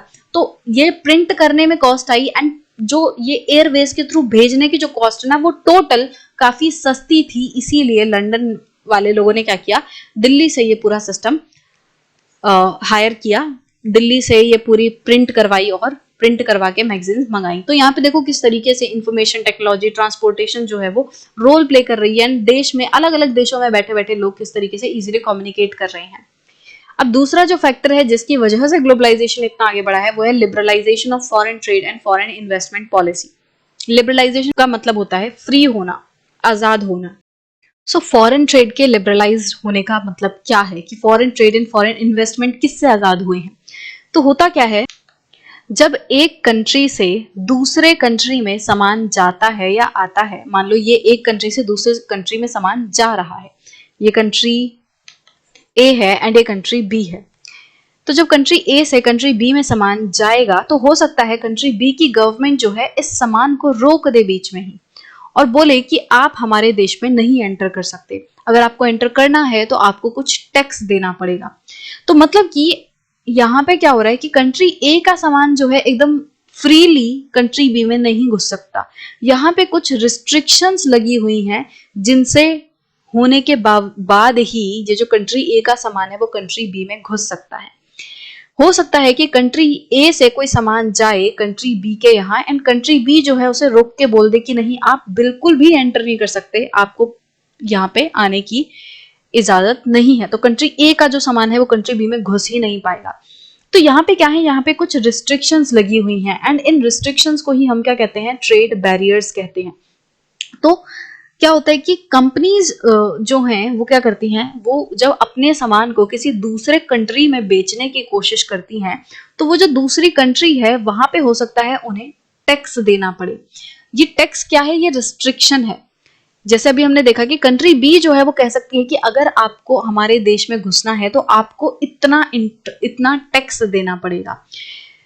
तो जब टैक्स दिया जाएगा तो यहाँ पे जो प्रोडक्ट है उसका प्राइस बढ़ जाएगा। मान लो कोई प्रोडक्ट जो है वो 100 रुपए का था, उस 100 रुपए पे 20% का यहाँ पे टैक्स देना पड़ा। तो ये जो प्रोडक्ट है वो कितने का हो गया, वो 120 रुपए का हो गया। जब वो इस देश के अंदर घुसेगा वो कितने का बन जाएगा, 120 का बन जाएगा, क्योंकि 100 रुपए का तो वो प्रोडक्ट था एंड उस पे 20 रुपए टैक्स लगा। एंड जब ये प्रोडक्ट पे टैक्स लगेगा तो इस प्रोडक्ट का जो मालिक है, जो प्रोड्यूसर है, वो इस टैक्स को कंज्यूमर से वसूलना चाहेगा, इसीलिए वो इस टैक्स को कॉस्ट में ही जोड़ देगा, प्राइस में ही जोड़ देगा। तो 120 का यहाँ पे प्रोडक्ट हो गया। तो हुआ क्या कि जो प्रोडक्ट है वो महंगा हो गया। जब प्रोडक्ट महंगा हो जाएगा तो लोग यहाँ पे इस प्रोडक्ट को नहीं खरीदेंगे। देखो हमने चाइनीज वाला एग्जाम्पल देखा था, तो चाइनीज टॉयज को इंडिया में क्यों खरीदा जा रहा था, क्योंकि वो काफी ज्यादा सस्ते थे। अगर गवर्नमेंट चाइनीज टॉयज पे बहुत ज्यादा टैक्स लगा दे तो उससे क्या होगा कि चाइनीज प्रोडक्ट जो है वो बहुत महंगे हो जाएंगे, और इंडियन लोग जो हैं फिर चाइनीज टॉयज को नहीं खरीदेंगे और वो इंडियन टॉयज को ही खरीदेंगे। इससे क्या होगा, इंडियन बिजनेसेस बंद नहीं होंगे, इंडियन बिजनेसेस जो हैं वो चलते रहेंगे, उनको प्रोटेक्शन मिलेगी। तो ये जो टैक्स है इसको हम क्या कहते हैं, इसको इंपोर्ट ड्यूटी कहते हैं। इंपोर्ट ड्यूटी मतलब कि देखो, इंपोर्ट का मतलब कंट्री में प्रोडक्ट का आना, दूसरे देश से जब हमारे देश में प्रोडक्ट आएगा तो वो है इंपोर्ट। तो जब हमारे देश में किसी भी प्रोडक्ट को इंपोर्ट करने से पहले हम उस पर टैक्स लगा रहे हैं, यहाँ पे क्या हुआ, कंट्री बी ने रोक के बोला कि अगर मेरे देश के अंदर जाना है तो टैक्स देना पड़ेगा। तो जो टैक्स है वो किस पे है, वो इंपोर्ट पे टैक्स है। किसी दूसरे देश से प्रोडक्ट इस देश में आ रहा है उस पे टैक्स है, तो इसे हम क्या कहते हैं, इंपोर्ट ड्यूटी कहते हैं, इंपोर्ट टैक्स। ठीक है, तो जो इंपोर्ट टैक्स है वो क्या है, वो बैरियर है, और इसी को टैरिफ बैरियर भी कहा जाता है। ठीक है, सेम चीज है। जो इंपोर्ट टैक्स है उसको हम क्या कह सकते हैं, टैरिफ बैरियर कह सकते हैं। इसी तरीके से एक्सपोर्ट पे भी बैरियर हो सकता है। कभी कंपनी जो है वो चाह सकती है, सॉरी कंट्री जो है, कंट्री बी हो सकता है ना चाहे कि कोई प्रोडक्ट उसके देश से बाहर जाए, तो कंट्री बी क्या कह सकती है अपने प्रोड्यूसर्स को कि आप इस प्रोडक्ट को देश से बाहर नहीं बेच सकते। अब गवर्नमेंट ने रूल बना दिया, गवर्नमेंट ने लॉ बना दिया, तो कंट्री के लोग उस लॉ को नहीं तोड़ सकते। तो ये भी एक तरीके से बैरियर है, इसको भी आप बैरियर कह सकते हो कि ये ट्रेड बैरियर है। सो ट्रेड बैरियर जो है वो दो तरीके के होते हैं। ट्रेड मतलब व्यापार, बैरियर मतलब व्यापार पे रिस्ट्रिक्शन, बैरियर मतलब रिस्ट्रिक्शन, तो ट्रेड बैरियर मतलब व्यापार पे रिस्ट्रिक्शन। तो हो क्या रहा है कि ट्रेड बैरियर जो है वो दो तरीके के हो सकते हैं, tariff and non tariff. Tariff मैंने जो अभी आपको बताया कि इंपोर्ट पे जो टैक्स लग रहा है, टैक्स क्या है, मॉनेटरी टर्म है। तो जब मॉनेटरी टर्म्स में कोई बैरियर लगाया जाता है, जैसे टैक्स लगा दिया कि 20% टैक्स, 30% टैक्स, तो ये क्या है, tariff barrier. Non tariff barrier मतलब कि जब नॉन मॉनेटरी टर्म्स में बैरियर हो, जैसे हमने एक्सपोर्ट के केस में देखा कि गवर्नमेंट ने कोई लॉ बना दिया। अब लॉ जो है वो मॉनेटरी टर्म में तो नहीं है ना, वो तो एक तरीके से एक रूल है, एक रेगुलेशन है। गवर्नमेंट ने एक रूल बना दिया कि आप किसी पर्टिकुलर प्रोडक्ट को देश से बाहर नहीं बेच सकते, तो ये क्या है, ये एक नॉन टैरिफ बैरियर है। ठीक है, तो टैरिफ बैरियर जिसमें अमाउंट, जिसमें मनी इन्वॉल्व हो, जिसमें मॉनेटरी टर्म्स में रिस्ट्रिक्शन हो। नॉन टैरिफ बैरियर जिसमें नॉन मॉनेटरी टर्म्स में बैरियर हो। तो ये जो ट्रेड है, ये जो सामान एक जगह से दूसरी जगह जाता है, एक देश से दूसरे देश में जाता है, उस पर बैरियर्स लगाए जा सकते हैं। जैसे कि हमने देखा इंपोर्ट टैक्स, इसकी वजह से क्या होता है कि देश के जो लोकल प्रोड्यूसर्स है उनको प्रोटेक्शन मिलती है। जैसे अभी मैंने एग्जाम्पल बताया, चाइनीज टॉयज पे अगर हम इंपोर्ट ड्यूटी लगा दें तो वो महंगे हो जाएंगे और फिर उनको इंडिया में कोई नहीं खरीदेगा। जब चाइनीज प्रोडक्ट महंगे हो जाएंगे तो लोग इंडियन प्रोडक्ट को ही खरीदेंगे, जब उनको दिखेगा कि यहाँ पे चाइनीज प्रोडक्ट है, यहाँ पे इंडियन प्रोडक्ट है। एंड चाइनीज प्रोडक्ट जो है महंगा है, इंडियन प्रोडक्ट कंपैरेटिवली सस्ता है, तो वो इंडियन प्रोडक्ट को खरीदेंगे एंड इंडियन बिजनेस प्रॉस्पर होंगे, ऊपर बढ़ेंगे, एंड चाइनीज बिजनेस जो है वो देश से वापस भाग जाएंगे। तो ये जो टैरिफ बैरियर्स हैं या जो ट्रेड बैरियर्स हैं वो क्यों लगाए जाते हैं, ताकि देश के जो लोकल प्रोड्यूसर्स हैं उनको क्या किया जाए, उनको सपोर्ट की जाए, उनको प्रोटेक्ट किया जाए। तो इंडिया में भी जो गवर्नमेंट है उसने क्या किया था, जब हमारा देश आज़ाद हुआ था तो अपने देश के प्रोड्यूसर्स को प्रोटेक्ट करने के लिए हमारे देश की गवर्नमेंट ने ये ट्रेड बैरियर्स लगाए थे। तो फॉरेन ट्रेड पे एंड फॉरेन इन्वेस्टमेंट पे काफ़ी सारे बैरियर्स इंडियन गवर्नमेंट ने लगाए थे। उस टाइम पे क्या था कि हमारे देश में नई नई कंपनीज, नई नई इंडस्ट्रीज खड़ा होना जस्ट शुरू ही हुई थी 1950s 1960s के दौरान। उस टाइम पे कंपनीज जो एकदम शुरुआती दौर में थी, उन्होंने जस्ट मतलब खड़ा होना ही सीखा था, खड़ी हो ही रही थी। अगर ऐसे में ट्रेड बैरियर्स को हटा दिया जाता है एंड एकदम फ्री ट्रेड अलाउ कर दी जाती कि कोई भी देश आके हमारे देश में बिजनेस कर सकता है, तो उसकी वजह से क्या होता कि हमारे देश की जो लोकल कंपनीज हैं वो कभी आगे बढ़ नहीं पाती। इसीलिए गवर्नमेंट ने क्या लगाए हुए थे, ट्रेड बैरियर्स लगाए हुए थे, फॉरेन ट्रेड पे बैरियर लगाए हुए थे, फॉरेन इन्वेस्टमेंट पे बैरियर लगाए हुए थे। एंड बाद में क्या हुआ कि जब धीरे धीरे करके हमारे देश की जो इंडस्ट्रीज है वो अपने पैरों पे खड़ी होने लग गई, वो मजबूत होने लग गई, तो 1991 के दौरान क्या हुआ, हमारे देश की गवर्नमेंट ने क्या डिसाइड किया कि हमारे देश की जो कंपनीज हैं अब वो काफ़ी सक्षम हो चुकी हैं, काफ़ी स्ट्रांग हो चुकी हैं एंड अब हम उन्हें कंपटीशन में उतार सकते हैं। इसका मतलब कि देश की गवर्नमेंट ने क्या किया, जो ट्रेड बैरियर्स लगाए हुए थे वो रिलैक्स कर दिए, वो हटा दिए कि अब दूसरे देश की जो कंपनीज है वो हमारे देश में आके इन्वेस्ट कर सकती हैं, वो हमारे देश में आके ट्रेड कर सकती हैं, अपना सामान बेच सकती हैं। इससे क्या होगा, हमारे देश की कंपनीज को एक स्टिफ कंपटीशन मिलेगा। एंड कंपटीशन जो है वो क्या करता है, वो हमें मोटिवेट करता है क्वालिटी को इंप्रूव करने के लिए। इनोवेशन, रिसर्च, डेवलपमेंट, ये सारी चीजें जो है वो कंपटीशन की वजह से बढ़ती हैं। जितना ज्यादा कंपटीशन होगा उतना बेहतर प्रोडक्ट लाने की कोशिश करेंगे। अगर दो कॉम्पिटिटर्स है, एक कंपनी है एक कंपनी ये है, दोनों कंपनी सेम प्रोडक्ट बनाती हैं एंड हर कंपनी ये चाहेगी कि उसका प्रोडक्ट बिके, तो ये कंपनीज क्या करेंगे, वो अपना जो प्रोडक्ट है वो सस्ते से सस्ता रखेंगे एंड उसकी क्वालिटी बहुत अच्छी देंगी।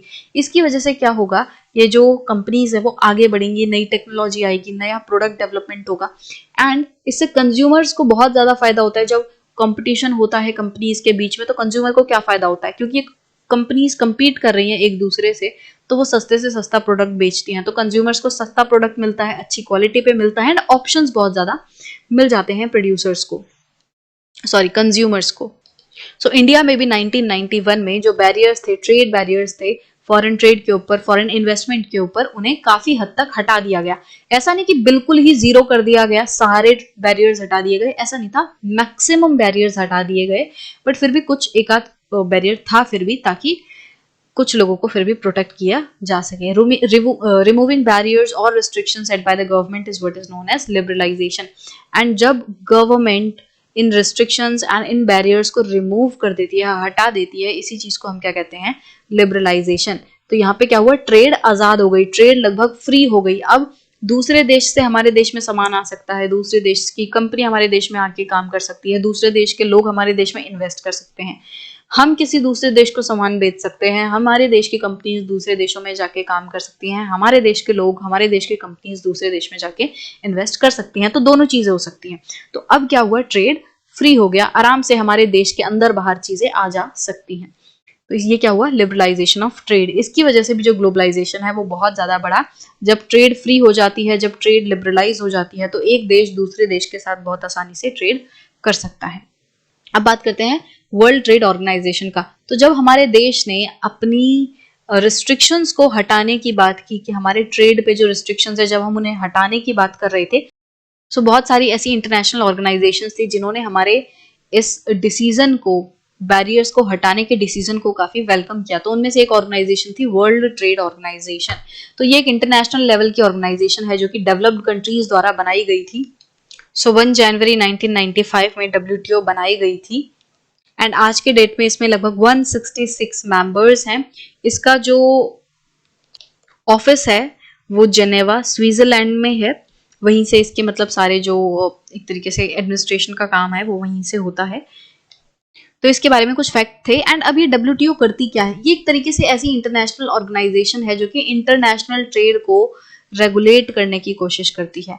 मतलब कि इंटरनेशनल ट्रेड कैसे की जाएगी, कैसे सामान खरीदा जाएगा, कैसे बेचा जाएगा, क्या रूल्स रहेंगे, क्या रेगुलेशंस रहेंगे, ये सारी चीजें जो है वो WTO बनाता है। तो ये रूल्स रेगुलेशंस बनाता है एंड इसके साथ साथ WTO ये भी देखता है कि इंटरनेशनल ट्रेड को करने के लिए जो इसने रूल्स एंड रेगुलेशंस बनाए हैं, क्या सारे देश उसको फॉलो कर रहे हैं, क्या सारे लोग उन रूल्स एंड रेगुलेशंस को मान रहे हैं। तो though WTO is supposed to allow free trade for all, in practice it is seen that developed countries have unfairly retained the trade barriers। अब वैसे तो जो WTO है वो उसका एम ये है कि वो लिबरलाइज कर दे इंटरनेशनल ट्रेड को, वो फ्री कर दे इंटरनेशनल ट्रेड को। हर देश जो है उसमें प्रोडक्ट दूसरे देश से फ्रीली आ सकता है, फ्रीली जा सकता है। ये WTO का एम है कि कोई भी ट्रेड बैरियर ना हो। बट एक तरफ तो WTO जो है वो ये एम करता है कि वो फ्री ट्रेड कर देगा, दूसरी तरफ जो डेवलप्ड कंट्रीज हैं जिन्होंने इस WTO को बनाया था, उन्होंने अनफेयर तरीके से ट्रेड बैरियर्स को रिटेन करके रखा है। तो यूं समझ सकते हो कि देखो WTO को कौन कंट्रोल करता है। WTO में कहने को तो 166 मेंबर्स हैं, बट जो बड़ी डेवलप्ड कंट्रीज है ना वो WTO को कंट्रोल करके रखती हैं। तो WTO जो कह रहा है वो कहीं ना कहीं किसके शब्द हैं, वो डेवलप्ड कंट्रीज के शब्द हैं। तो यूं समझ सकते हो कि मुंह WTO का है बट शब्द जो है वो डेवलप्ड कंट्रीज के हैं। तो डेवलप्ड कंट्रीज WTO के थ्रू एक तरफ तो ये कहती हैं कि जो डेवलपिंग नेशंस हैं उनको अपने सभी ट्रेड बैरियर्स हटा देने चाहिए, एंड दूसरी तरफ खुद जो डेवलप्ड कंट्रीज हैं वो अपने ट्रेड बैरियर्स को बना के रखती हैं। मतलब दूसरों से वो ट्रेड बैरियर्स हटवा रही हैं, दूसरी कंट्रीज को कह रही हैं, जो डेवलपिंग कंट्रीज हैं उनको कह रही हैं कि तुम ट्रेड बैरियर्स हटा दो, कोई रिस्ट्रिक्शन मत रखो, और खुद अपने देश में उन्होंने रिस्ट्रिक्शन रखी हुई है। तो एक तरीके से जो डेवलप्ड कंट्रीज हैं वो काफी दोगली बात कर रही हैं। तो यहाँ पे इसी तरीके से डिबेट है ट्रेड प्रैक्टिसेस के ऊपर कि ये जो WTO है वो जो उसका एम है उसको पूरा नहीं कर रहा है। तो यहाँ पे ये जो सेक्शन है इसको हमने हमारे डिटेल्ड वीडियो में बहुत अच्छे से डिस्कस किया है। आप इस टॉपिक का नाम जो है सर्च कर सकते हो, world trade organisation by internet learning करके सर्च करोगे तो आपको लाइन बाय लाइन उसमें हमने डिस्कशन की है। बट मोटा मोटा चलो फिर भी बता देते हैं कि डिबेट ऑन ट्रेड प्रैक्टिसेस इस सेक्शन में क्या बात हुई है कि देखो जो डेवलप्ड नेशंस है ना वो अपने कंट्री के प्रोड्यूसर्स को बहुत ज्यादा सपोर्ट करते हैं, बहुत ज्यादा पैसे, बहुत ज्यादा सब्सिडीज वो अपने प्रोड्यूसर्स को देते हैं। उनके प्रोड्यूसर्स फिर सस्ते दामों पर प्रोडक्ट्स बेचते हैं। ठीक है, ये चीज मैंने एग्जाम्पल के साथ उस वीडियो में डिस्कस की है, तो मैं आई वुड रिकमेंड कि आप उस वीडियो को जाके देखें। तो जो प्रोड्यूसर्स हैं, जब US या जो दूसरी डेवलप्ड नेशंस हैं उनके जो प्रोड्यूसर्स हैं उनको इतने बड़े मात्रा पे जब सब्सिडी मिलेगी तो वो काफी सस्ते दाम पे अपने प्रोडक्ट्स को दूसरे देशों में बेच पाते हैं। एंड जो डेवलपिंग नेशंस हैं उनकी गवर्नमेंट्स अपने प्रोड्यूसर्स को इतनी ज्यादा सब्सिडी नहीं दे पाती। तो डेवलपिंग नेशंस के जो प्रोड्यूसर्स हैं वो हाई प्राइस पे ही प्रोडक्ट को बेचते हैं। तो क्या हो रहा है कि जो डेवलपिंग नेशंस हैं, US वगैरह के जैसे जो देश हैं, उनके प्रोड्यूसर्स, उनके देश के प्रोड्यूसर्स काफी सस्ते दामों पर अपने प्रोडक्ट डेवलपिंग नेशंस में जाके बेच देते हैं। एंड डेवलपिंग नेशंस के प्रोड्यूसर्स जो हैं, क्योंकि उनको कोई बहुत बड़ी सब्सिडी वगैरह नहीं मिल रही, उनके प्रोडक्ट हाई रहते हैं। तो इस देश में क्या होता है, जिस देश में ये डेवलपिंग नेशन जो है, जिसमें डेवलप्ड नेशन से सामान आ रहा है, बहुत ही सस्ता सामान आ रहा है, यहाँ पे क्या होता है कि लोकल कंपनीज के प्रोडक्ट, लोकल प्रोड्यूसर्स के प्रोडक्ट कोई नहीं खरीदता क्योंकि वो महंगे होते हैं। सब ये बाहर से आए हुए प्रोडक्ट को खरीद लेते हैं, जिसकी वजह से लोकल प्रोड्यूसर जो है वो नुकसान में पहुंचता हुआ दिखता है। तो WTO जो है वो इस चीज का बिल्कुल भी ध्यान नहीं रखते। WTO जो है वो एक तरफ कहता है कि सारी जो इस तरीके की प्रैक्टिसेस हैं वो बंद हो जानी चाहिए। वो डेवलपिंग नेशंस को बोलता है कि आप अपने प्रोड्यूसर्स को सपोर्ट मत करो, एंड दूसरी तरफ जो डेवलप्ड नेशन है वो अपने प्रोड्यूसर्स को सपोर्ट कर रहे हैं। तो is this a free trade? तो क्या सच में ये फ्री ट्रेड है? ये एक फ्री ट्रेड नहीं है एक्चुअली, क्योंकि क्या हो रहा है कि दोगली बातें हो रही हैं। डेवलपिंग नेशंस को कंट्रोल करने की कोशिश की जा रही है, डेवलप्ड नेशन खुद कुछ भी नहीं कर रहे। Now impact of globalisation in India. India के ऊपर ग्लोबलाइजेशन का क्या असर हुआ है? पिछले कुछ 20 सालों में इंडिया में जो ग्लोबलाइजेशन है वो काफी ज्यादा तेजी से बढ़ा है। बट अब हमें देखना है कि इंडिया पे ग्लोबलाइजेशन का क्या असर रहा है, इंडिया में जो रहने वाले लोग हैं उन पे क्या असर पड़ा है।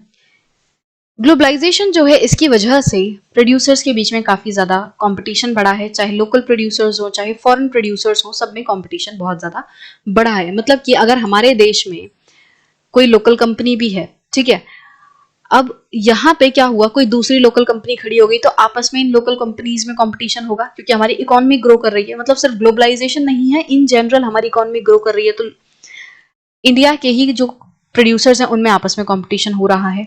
ग्लोबलाइजेशन की वजह से क्या हो रहा है, कोई फॉरेन कंपनी हमारे देश में आ रही है तो वो हमारे लोकल प्रोड्यूसर से compete कर रही है। अब मान लो हमारे देश में कई सारी फॉरेन कंपनीज आ गई, एक फॉरेन कंपनी ये है, एक फॉरेन कंपनी ये है, एंड ये फॉरेन कंपनीज भी आपस में हमारे देश में आके लड़ रही हैं, compete कर रही हैं। तो प्रोड्यूसर्स के बीच में बहुत ज्यादा कंपटीशन बढ़ा है, एंड कंज्यूमर्स के लिए काफी ज्यादा एडवांटेजेस चीज रही है, क्योंकि कंज्यूमर्स के लिए ऑप्शंस बहुत ज़्यादा बड़े हैं, एंड स्पेशली जो अर्बन एरियाज में रहने वाले अमीर लोग हैं या अच्छे फैमिली के लोग हैं, अच्छे फैमिली से मतलब जिनके पास पैसा ज़्यादा है, ठीक है, जिनका जो थोड़े वेल ऑफ फैमिली से बिलोंग करते हैं, अमीर हैं थोड़े, अर्बन एरियाज में रहने वाले लोग, उनके लिए ये चीज़ काफ़ी ज़्यादा फायदेमंद रही है, क्योंकि अब वो बढ़ते हुए कंपटीशन की वजह से जो प्रोड्यूसर्स हैं उन्होंने चीज़ों का दाम सस्ता कर दिया, एंड अब ये अर्बन एरिया में रहने वाले अमीर लोग सस्ते दामों पर बेहतर क्वालिटी वाली चीज अफोर्ड कर सकते हैं, तो इनकी जो लाइफ है वो काफी ज्यादा अच्छी हुई है। एंड और अगर हम बात करेंगे तो वर्कर्स एंड प्रोड्यूसर्स के बीच में जो इम्पैक्ट है वो यूनिफॉर्म नहीं रहा है, मतलब कि कुछ प्रोड्यूसर्स को फायदा हुआ है, कुछ प्रोड्यूसर्स को नुकसान हुआ है। ऐसे ही कुछ वर्कर्स के लिए ग्लोबलाइजेशन पॉजिटिव रहा है एंड कुछ वर्कर्स के लिए नेगेटिव रहा है, तो ये चीज काफी ज्यादा अनइवन है, यूनिफॉर्म नहीं है, ठीक है। कंज्यूमर्स के केस में हम कह सकते हैं कि अर्बन एरिया में ज्यादातर लोगों को फायदा हुआ है, बेहतर पोजीशन में है। अगर हम प्रोड्यूसर्स एंड वर्कर्स की बात करें तो वहां पे हम एकदम फिक्स चीज नहीं कह सकते, क्योंकि कुछ लोगों को फायदा हुआ है, कुछ लोगों को नुकसान हुआ है। तो हुआ क्या है कि पिछले कुछ सालों में, पिछले लगभग 20 सालों में जो एमएनसीज हैं उन्होंने इंडिया में इन्वेस्टमेंट बढ़ा दी है, जिसका मतलब ये है कि एमएनसीज को हमारे देश में आने से कुछ ना कुछ फायदा हो रहा है, जिसकी वजह से उन्होंने इन्वेस्टमेंट बढ़ा दी है। तो एमएनसीज जो है कुछ स्पेसिफिक इंडस्ट्रीज में बहुत ज्यादा आ रही हैं, जैसे cellphone, automobiles, electronics, soft drink, fast food और दूसरी सर्विसेज जैसे कि बैंकिंग, इन सारी चीजों में जो एमएनसीज हैं वो बहुत ज्यादा हमारे देश में आ रही हैं। इन इंडस्ट्रीज में क्यों आ रही हैं, क्योंकि ये इंडस्ट्रीज के जो बायर्स हैं वो बहुत ज्यादा हैं, काफी सारे लोग इनके प्रोडक्ट्स खरीदते हैं, और काफी ज्यादा ऐसे लोग हैं जिनके पास पैसा है। अगर किसी पर्सन के पास पैसा है तभी तो वो कार या फिर सेल फोन्स, सॉफ्ट ड्रिंक, इन सारी चीजों के बारे में सोच सकता है। तो वेल ऑफ बायर्स काफी ज्यादा हैं हमारे देश में इन सारी चीजों के, राइट। तो हमारे देश में ऐसा नहीं कि सिर्फ गरीब ही गरीब लोग हैं, पैसे वाले भी बहुत सारे लोग हैं, और इन्हीं लोगों को केटर करने के लिए इतनी सारी एमएनसीज जो हैं हमारे देश में आ रही हैं। हालांकि एमएनसीज के जो प्रोडक्ट हैं वो गरीब आदमी भी खरीदता हुआ आज आपको दिखेगा, अमीर आदमी भी खरीदता हुआ दिखाई देगा। तो कहने को हम यूं कह सकते हैं कि एमएनसीज आज हमारे देश में इतनी ज्यादा बढ़ चुकी हैं कि वो सिर्फ और सिर्फ वेल ऑफ बायर्स को ही नहीं, बल्कि जो हमारे सोसाइटी के लोएस्ट लेवल पे जो पर्सन बैठा है, जो गरीब आदमी है, वो भी आज एमएनसीज से बहुत ज्यादा प्रभावित है, एमएनसीज के प्रोडक्ट्स खरीद रहा है। कैसे, मान लो कि भाई गरीब आदमी है, उसको भूख लगी है, एक पैकेट बिस्किट वो खा रहा है, तो आज जो बिस्किट वगैरह बन रहे हैं बहुत सारी एमएनसीज बना रही हैं, तो कहीं ना कहीं एमएनसीज जो है वो पूरे इंडिया के लोगों को अफेक्ट कर रही हैं। एंड हमारे देश की जो बहुत सारी लोकल कंपनीज हैं वो क्या कर रही हैं, वो इन एमएनसीज को रॉ मटेरियल, ये सारी चीजें सप्लाई कर रही हैं। तो हमारे देश की गवर्नमेंट ने काफी सारे स्टेप्स जो हैं वो लिए हैं फॉरेन इन्वेस्टमेंट को अट्रैक्ट करने के लिए, क्योंकि फॉरेन इन्वेस्टमेंट का भी अपना फायदा है, बहुत सारे जॉब क्रिएशन होती है, इन्वेस्टमेंट आती है हमारे देश में, हमारे देश के जो इंफ्रास्ट्रक्चर है उसमें डेवलपमेंट होती है, हमारे देश की में टेक्नोलॉजी आती है। तो ये सारी चीजों की वजह से गवर्नमेंट जो है हमेशा कोशिश करती है कि फॉरेन इन्वेस्टमेंट हमारे देश में आए। तो इसके लिए गवर्नमेंट ने क्या किया है, स्पेशल इकोनॉमिक जोन्स जो हैं वो सेटअप किए हैं। ये स्पेशल इकोनॉमिक जोन्स जो हैं ऐसी जगहें हैं, ऐसी सिटीज हैं हमारे देश में जिनमें की ये कोशिश की जाती है कि वहाँ पे world class electricity, water, roads, transport, storage, recreational and educational facilities provide की जाएं, एंड यहाँ पे पूरा माहौल ऐसा तैयार किया जाए ताकि बाहर देश से लोग आएं और यहाँ पे बिजनेस करें।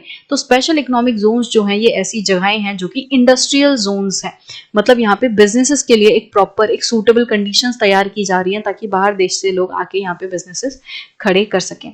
इसके साथ साथ फॉरेन इन्वेस्टमेंट को अट्रैक्ट करने के लिए गवर्नमेंट ने काफी सारे लेबर लॉज में भी फ्लेक्सिबिलिटी दिखाई है, क्योंकि गवर्नमेंट जो है अगर वो चाहती है कि बाहर देश से हमारे देश में लोग बिजनेस करने के लिए आएं, तो गवर्नमेंट को कुछ ना कुछ लेबर लॉज में फ्लेक्सिबिलिटी देनी होगी, क्योंकि हमने जैसे पिछले चैप्टर में पढ़ा था कि गवर्नमेंट जो है वो लेबर लॉज बनाती है, लेबर लॉज जो है वो लाए हुए हैं ताकि हमारे देश में काम करने वाले जो लोग हैं, जो लेबर्स हैं, उनके भी राइट्स, उनके इंटरेस्ट का ध्यान रखा जा सके। एंड काफी जगह ये जो लेबर लॉज हैं वो बहुत ज्यादा स्ट्रिक्ट हो जाते हैं बिजनेसेस पे।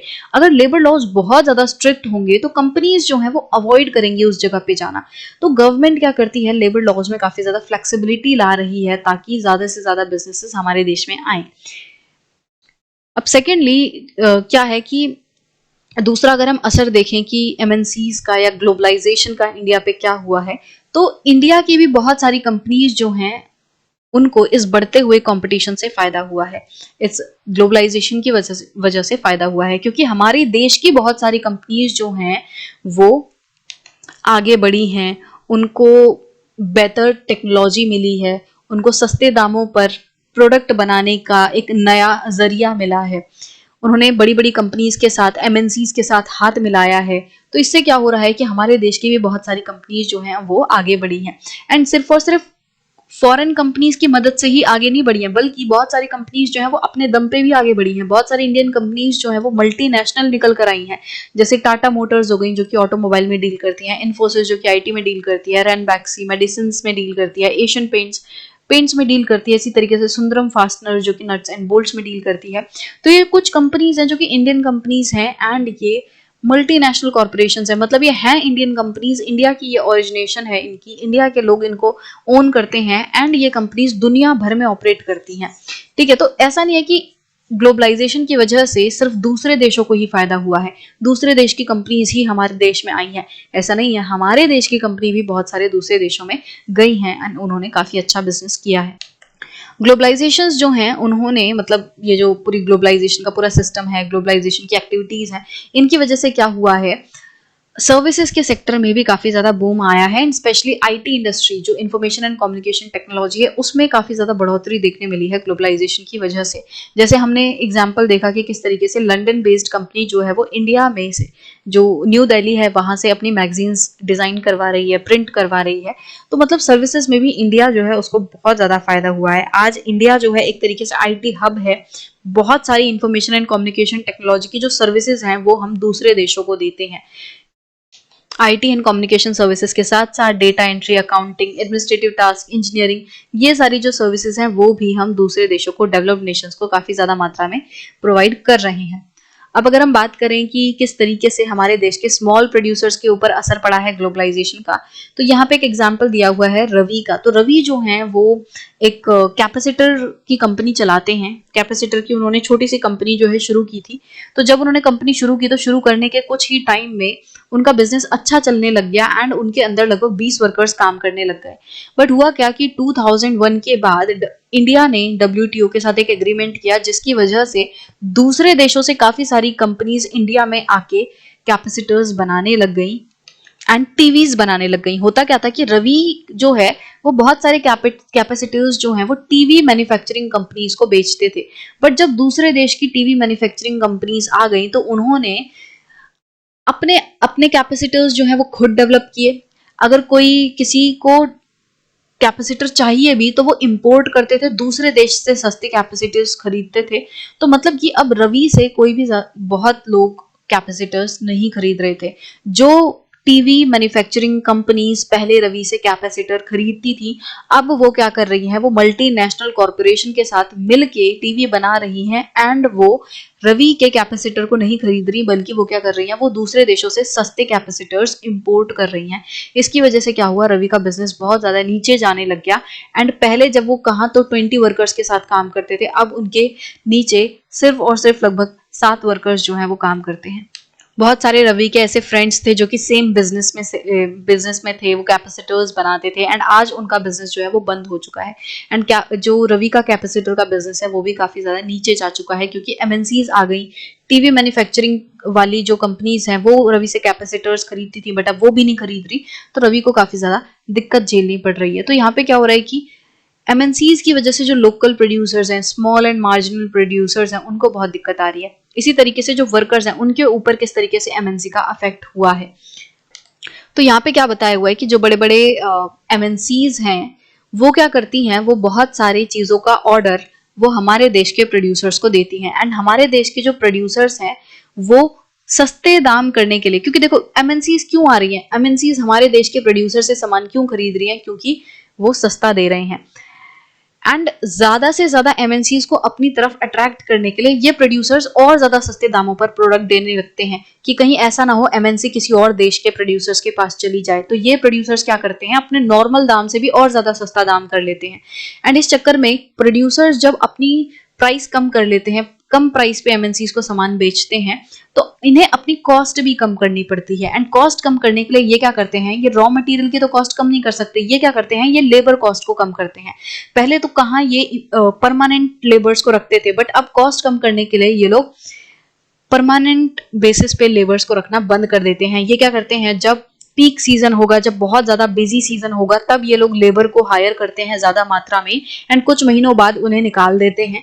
एंड जब इतना ज्यादा मतलब काम का प्रेशर नहीं होता तो वर्कर्स को ये हायर नहीं करते, या कुछ कम वर्कर्स के साथ ये काम चलाते हैं। तो इससे क्या होता है कि जो वर्कर्स हैं उनको बहुत ज्यादा दिक्कत झेलनी पड़ती है कि उनको आज काम मिल रहा है बट बहुत कम टाइम के लिए काम मिल रहा है। मान लो सिर्फ पीक सीजन के लिए, मान लो सिर्फ 6 महीने के लिए उन्हें काम मिल रहा है, तो 6 महीने बाद क्या होगा, उनको नया काम ढूंढना पड़ेगा। उनकी लाइफ जो है बहुत ही अनस्टेबल हो रही है। तो वर्कर्स को काफी ज्यादा प्रॉब्लम देखने मिल रही है। यहाँ पे इन्होंने सुशीला का एग्जाम्पल दिया हुआ है। सुशीला जो है वो 35 ईयर ओल्ड एक लेडी है जो कि पहले दिल्ली की एक गारमेंट एक्सपोर्टिंग इंडस्ट्री में काम करती थी। मतलब दिल्ली में कोई कंपनी थी जो कि गारमेंट एक्सपोर्ट करती थी, एंड वहां पे सुशीला काम करती थी। बट हुआ क्या कि 1990s के बाद दिल्ली की ये जो गारमेंट एक्सपोर्ट इंडस्ट्री है वो बंद हो गई। तो देखो 1990s के बाद दिल्ली की ये गारमेंट एक्सपोर्ट इंडस्ट्री क्यों बंद हो गई, क्योंकि 1990s के बाद हमारे देश में लिबरलाइजेशन हो गया ट्रेड का, दूसरे देश की गारमेंट इंडस्ट्रीज हमारे देश में आने लगी और हमारे देश की जो गारमेंट इंडस्ट्री है वो बंद होने लग गई। तो हमारे देश में ये जो जिस जिस इंडस्ट्री में सुशीला काम करती थी वो इंडस्ट्री बंद हो गई। तो 6 महीने बाद उनको जाके कोई जॉब मिली जो कि उनके घर से 30 किलोमीटर दूर थी। एंड इतने सारे सालों तक काम करने के बावजूद भी जो ये नई जॉब मिली है उसमें सुशीला को परमानेंट जॉब नहीं मिल रही। पहले जहाँ पे सुशीला काम करती थी, दिल्ली की ये जो गारमेंट एक्सपोर्टिंग इंडस्ट्री थी, यहाँ पे सुशीला एक परमानेंट वर्कर की तरह काम करती थी, जहाँ पे उन्हें बहुत सारी फैसिलिटीज मिलती थी, इंश्योरेंस प्रोविडेंट वगैरह वाली फैसिलिटीज मिलती थी। बट अब जो ये नई जॉब मिली है जो कि उनके घर से 30 किलोमीटर दूर है, यहाँ पे वो काफी साल काम कर चुकी हैं, बट उसके बावजूद भी उनको परमानेंट जॉब नहीं मिल रही, उनको टेम्परेरी वर्कर की तरह काम मिल रहा है। एंड पहले जो वो दिल्ली की एक्सपोर्टिंग जो गारमेंट एक्सपोर्ट कंपनी है उसमें जो कमाती थी उसका अब लगभग आधा कमाती हैं। यहाँ पे पहली बात क्या हो गई, टेम्परेरी वर्कर की तरह काम कर रही हैं, दूसरा लगभग आधी इनकम उनको मिल रही है। उनको घर से 7:30 बजे सुबह निकलना पड़ता है, रात को लगभग 10 बजे वो घर पहुंचती हैं। उनको कोई भी छुट्टी नहीं मिलती, जिस दिन भी वो महीने में छुट्टी लेंगे उस दिन उनका पैसा कटेगा। तो इस तरीके की उनकी कंडीशन हो चुकी है। तो वर्कर्स जो है वो भी बहुत ज्यादा सफर कर रहे हैं ग्लोबलाइजेशन की वजह से। तो ऐसा नहीं है कि ग्लोबलाइजेशन की वजह से सिर्फ और सिर्फ सब कुछ अच्छा अच्छा हुआ है, काफी लोगों को फायदा हुआ है, काफी लोगों को नुकसान हुआ है। जो बड़ी बड़ी कंपनीज हैं जो एक तरीके से इस कंपटीशन को सरवाइव कर गई उनको तो फायदा हुआ, रवि जैसे जो स्मॉल प्रोड्यूसर्स हैं उनको नुकसान हुआ, सुशीला जैसे जो वर्कर्स हैं उनको नुकसान हुआ। Now the next section is the struggle for a fair globalisation.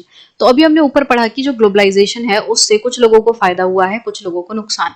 तो फेयर ग्लोबलाइजेशन का मतलब क्या है कि जो फायदे हैं वो सारे लोग शेयर करें, सारे लोगों को ग्लोबलाइजेशन से कुछ ना कुछ फायदा हो, नुकसान ना हो किसी को। तो फेयर ग्लोबलाइजेशन का मतलब सबको फायदा पहुंचाना है। क्या ऐसा किया जाए कि जिससे ग्लोबलाइजेशन की वजह से सबको फायदा हो, किसी को नुकसान ना हो। तो ऐसा कैसे हो सकता है, तो गवर्नमेंट जो है वो काफी इंपॉर्टेंट रोल प्ले कर सकती है ग्लोबलाइजेशन को सबके लिए फेयर बनाने में, सबके लिए फायदा पहुंचाने में। तो गवर्नमेंट क्या कर सकती है, गवर्नमेंट इस तरीके से रूल्स रेगुलेशंस पॉलिसीज बना सकती है। गवर्नमेंट ये इंश्योर कर सकती है कि सिर्फ और सिर्फ रिच लोगों को फायदा ना हो बल्कि गरीब लोगों को भी फायदा हो। क्योंकि हो क्या रहा है, इस ग्लोबलाइजेशन की वजह से जो अमीर लोग हैं, जो वेल्दी लोग हैं उनको सबसे ज्यादा फायदा हुआ है, एंड जो गरीब लोग हैं उनको इतना ज्यादा फायदा नहीं हुआ। तो गवर्नमेंट क्या कर सकती है, वो ये इंश्योर कर सकती है कि गरीब लोगों को भी फायदा हो। गवर्नमेंट क्या कर सकती है, लेबर लॉज को और ज्यादा प्रॉपर्ली इंप्लीमेंट कर सकती है ताकि वर्कर्स के राइट मिले। मतलब देखो, फॉरेन इन्वेस्टमेंट को अट्रैक्ट करने के लिए जो गवर्नमेंट है उसने कहीं कहीं पे रिलैक्सेशन दी है लेबर लॉज में, बट सारे लेबर लॉज तो नहीं हटाए ना, तो जो नहीं हटाए एटलीस्ट उनको सही से फॉलो किया जा रहा है, गवर्नमेंट ये इंश्योर कर सकती है। रवि जैसे जो स्मॉल प्रोड्यूसर्स हैं उनको हेल्प किया जाए, उनको प्रोटेक्ट किया जाए, जब तक वो अपने पैरों पे खड़े नहीं हो जाते, जब तक वो इतने स्ट्रांग नहीं हो जाते कि वो compete कर सके, तब तक उनको सपोर्ट करना चाहिए गवर्नमेंट को, ताकि उनको ग्लोबलाइजेशन की वजह से कोई नुकसान ना पहुंचे। WTO जो कि बहुत ही ऐसी ऑर्गेनाइजेशन बन चुकी है जिसमें कि डेवलपिंग कंट्रीज को नुकसान हो रहा है एंड डेवलप्ड नेशन को फायदा हो रहा है, तो यहाँ पे भी थोड़े से चेंजेस की जरूरत है। गवर्नमेंट WTO पे जाके नेगोशिएशंस कर सकती है, अपने मुद्दे रख सकती है कि किस तरीके से डेवलपिंग नेशंस के साथ अन्याय हो रहा है, डेवलप्ड नेशंस अपनी मर्जी चला रहे हैं, डेवलपिंग नेशंस की कोई नहीं सुन रहा। तो इस तरीके से मतलब WTO में भी जाके गवर्नमेंट जो है नेगोशिएट कर सकती है। एंड ऐसा नहीं कि सारा काम गवर्नमेंट ही कर सकती है, बल्कि आम लोग भी बहुत कुछ कर सकते हैं। पिछले कुछ सालों में ये देखने मिला है कि जो आम लोग हैं वो WTO के खिलाफ आवाज उठाते हैं, डेमोन्स्ट्रेशन करते हैं। जैसे आप यहाँ देखोगे, यहाँ पे ये जो फोटो है ये क्या है, हांगकांग में लोग WTO के खिलाफ डेमोन्स्ट्रेशन कर रहे हैं। तो 2005 की ये फोटो है जहाँ पे लोग, हांगकांग के लोग इस तरीके से WTO का अपोजिशन कर रहे हैं। इसका मतलब वो ये दिखा रहे हैं कि WTO में जो कुछ भी हो रहा है, जिस तरीके से काम हो रहा है, जिस तरीके से डिसीजन लिए जा रहे हैं, वो सही नहीं है। तो सिर्फ गवर्नमेंट ही काम नहीं कर सकती, बल्कि गवर्नमेंट के साथ साथ आम लोग भी इंपॉर्टेंट रोल प्ले कर सकते हैं ग्लोबलाइजेशन को और ज्यादा फेयर बनाने में। तो आई होप कि ये चीज आपको क्लियर होगी। अब यहाँ पे जो समिंग अप का इन्होंने सेक्शन दिया हुआ है, इसको भी जल्दी से डिस्कस कर लेते हैं। We looked at the present phase of globalisation. हमने इस चैप्टर में आज जो ग्लोबलाइजेशन है उसके बारे में देखा कि ग्लोबलाइजेशन किस तरीके से काम करती है। ग्लोबलाइजेशन जो है ये it is a process of rapid integration of countries. बहुत तेजी से जो कंट्रीज आपस में जुड़ रही हैं, इंटरेक्ट कर रही हैं, इंटीग्रेट कर रही हैं, इसी चीज को हम क्या कहते हैं, ग्लोबलाइजेशन कहते हैं। It is happening through foreign trade and foreign investment. तो कंट्रीज जो है वो आपस में कैसे इंटीग्रेट हो रही हैं, फॉरेन इन्वेस्टमेंट के थ्रू, फॉरेन ट्रेड के थ्रू। MNCs जो है वो काफी ज्यादा इंपॉर्टेंट रोल प्ले कर रही हैं इस ग्लोबलाइजेशन में। ज्यादा से ज्यादा MNCs जो है वो उन लोकेशंस को ढूंढ रही हैं जहां पे उन्हें सस्ते में प्रोडक्शन का मौका मिले। तो मतलब जिस भी जगह पे सस्ते दाम पर वो प्रोडक्शन कर पाएंगी, MNC वहां पे अपना प्रोडक्शन सेटअप कर देती हैं, वहां की लोकल कंपनीज के साथ हाथ मिला लेती हैं। तो इस सब की वजह से क्या हो रहा है, MNCs का जो पूरा सिस्टम है वो बहुत ही ज्यादा कॉम्प्लेक्स होता जा रहा है, ग्लोबलाइजेशन बहुत कॉम्प्लेक्स होती जा रही है। IT टेक्नोलॉजी हो गई, ठीक है, इन्होंने बहुत इंपॉर्टेंट रोल प्ले किया है। IT के साथ साथ ट्रांसपोर्टेशन टेक्नोलॉजी, इन्होंने ग्लोबलाइजेशन को आगे बढ़ाने में काफी ज्यादा इंपॉर्टेंट रोल प्ले किया है। लिबरलाइजेशन ऑफ ट्रेड जो हुआ है उससे ग्लोबलाइजेशन आगे बढ़ा है, जिससे कि देशों के बीच में इजीली एक्सपोर्ट इंपोर्ट ये सारी चीजें हो पाती हैं। इंटरनेशनल लेवल पे WTO जो है उसने डेवलपिंग कंट्रीज के ऊपर प्रेशर डाला है अपनी ट्रेड को लिबरलाइज करने के लिए। While globalization has benefited well of consumers and also producers with skill, education and wealth, many small producers and workers have suffered as a result of the rising competition. तो globalisation की वजह से जो well of consumer है, मतलब जो पैसे वाले लोग हैं, पैसे वाले कंज्यूमर्स हैं, जो अच्छे प्रोड्यूसर्स हैं, जिनके पास काफी ज्यादा स्किल है, एजुकेशन है, वेल्थ है, ऐसे प्रोड्यूसर्स एंड ऐसे कंज्यूमर्स को तो काफी फायदा हुआ है, बट स्मॉल प्रोड्यूसर्स, वर्कर्स, उनको इस कंपटीशन की वजह से, इस बढ़ते हुए कंपटीशन की वजह से काफी नुकसान झेलना पड़ा है। तो फेयर ग्लोबलाइजेशन जो है उसको हमें इंश्योर करना होगा ताकि सब लोगों के लिए अपॉर्चुनिटीज आए, सब लोगों को बेनिफिट हो ग्लोबलाइजेशन की वजह से। तो ये सारी चीजें हमने इस चैप्टर में देखी। सो आई होप कि पूरा सेक्शन आपको अच्छे से क्लियर होगा। अब कहने को तो हमने ये समरी डिस्कस की है, बट हर एक सेक्शन को हमने काफी ज्यादा डिटेल में डिस्कस किया है, ताकि अगर आप मतलब लास्ट मिनट में भी देख रहे हो तो आपसे कोई भी पॉइंट छूटे ना, ये कोशिश की है मैंने। तो आई होप कि ये पूरा चैप्टर आपको अच्छे से समझ आया हो। So if you like this video please give it a thumbs up, and if you are new to the channel then please subscribe to it and don't forget to press the bell icon so that you never miss an update. So we will meet in the next video with a new chapter. Till then, bye bye.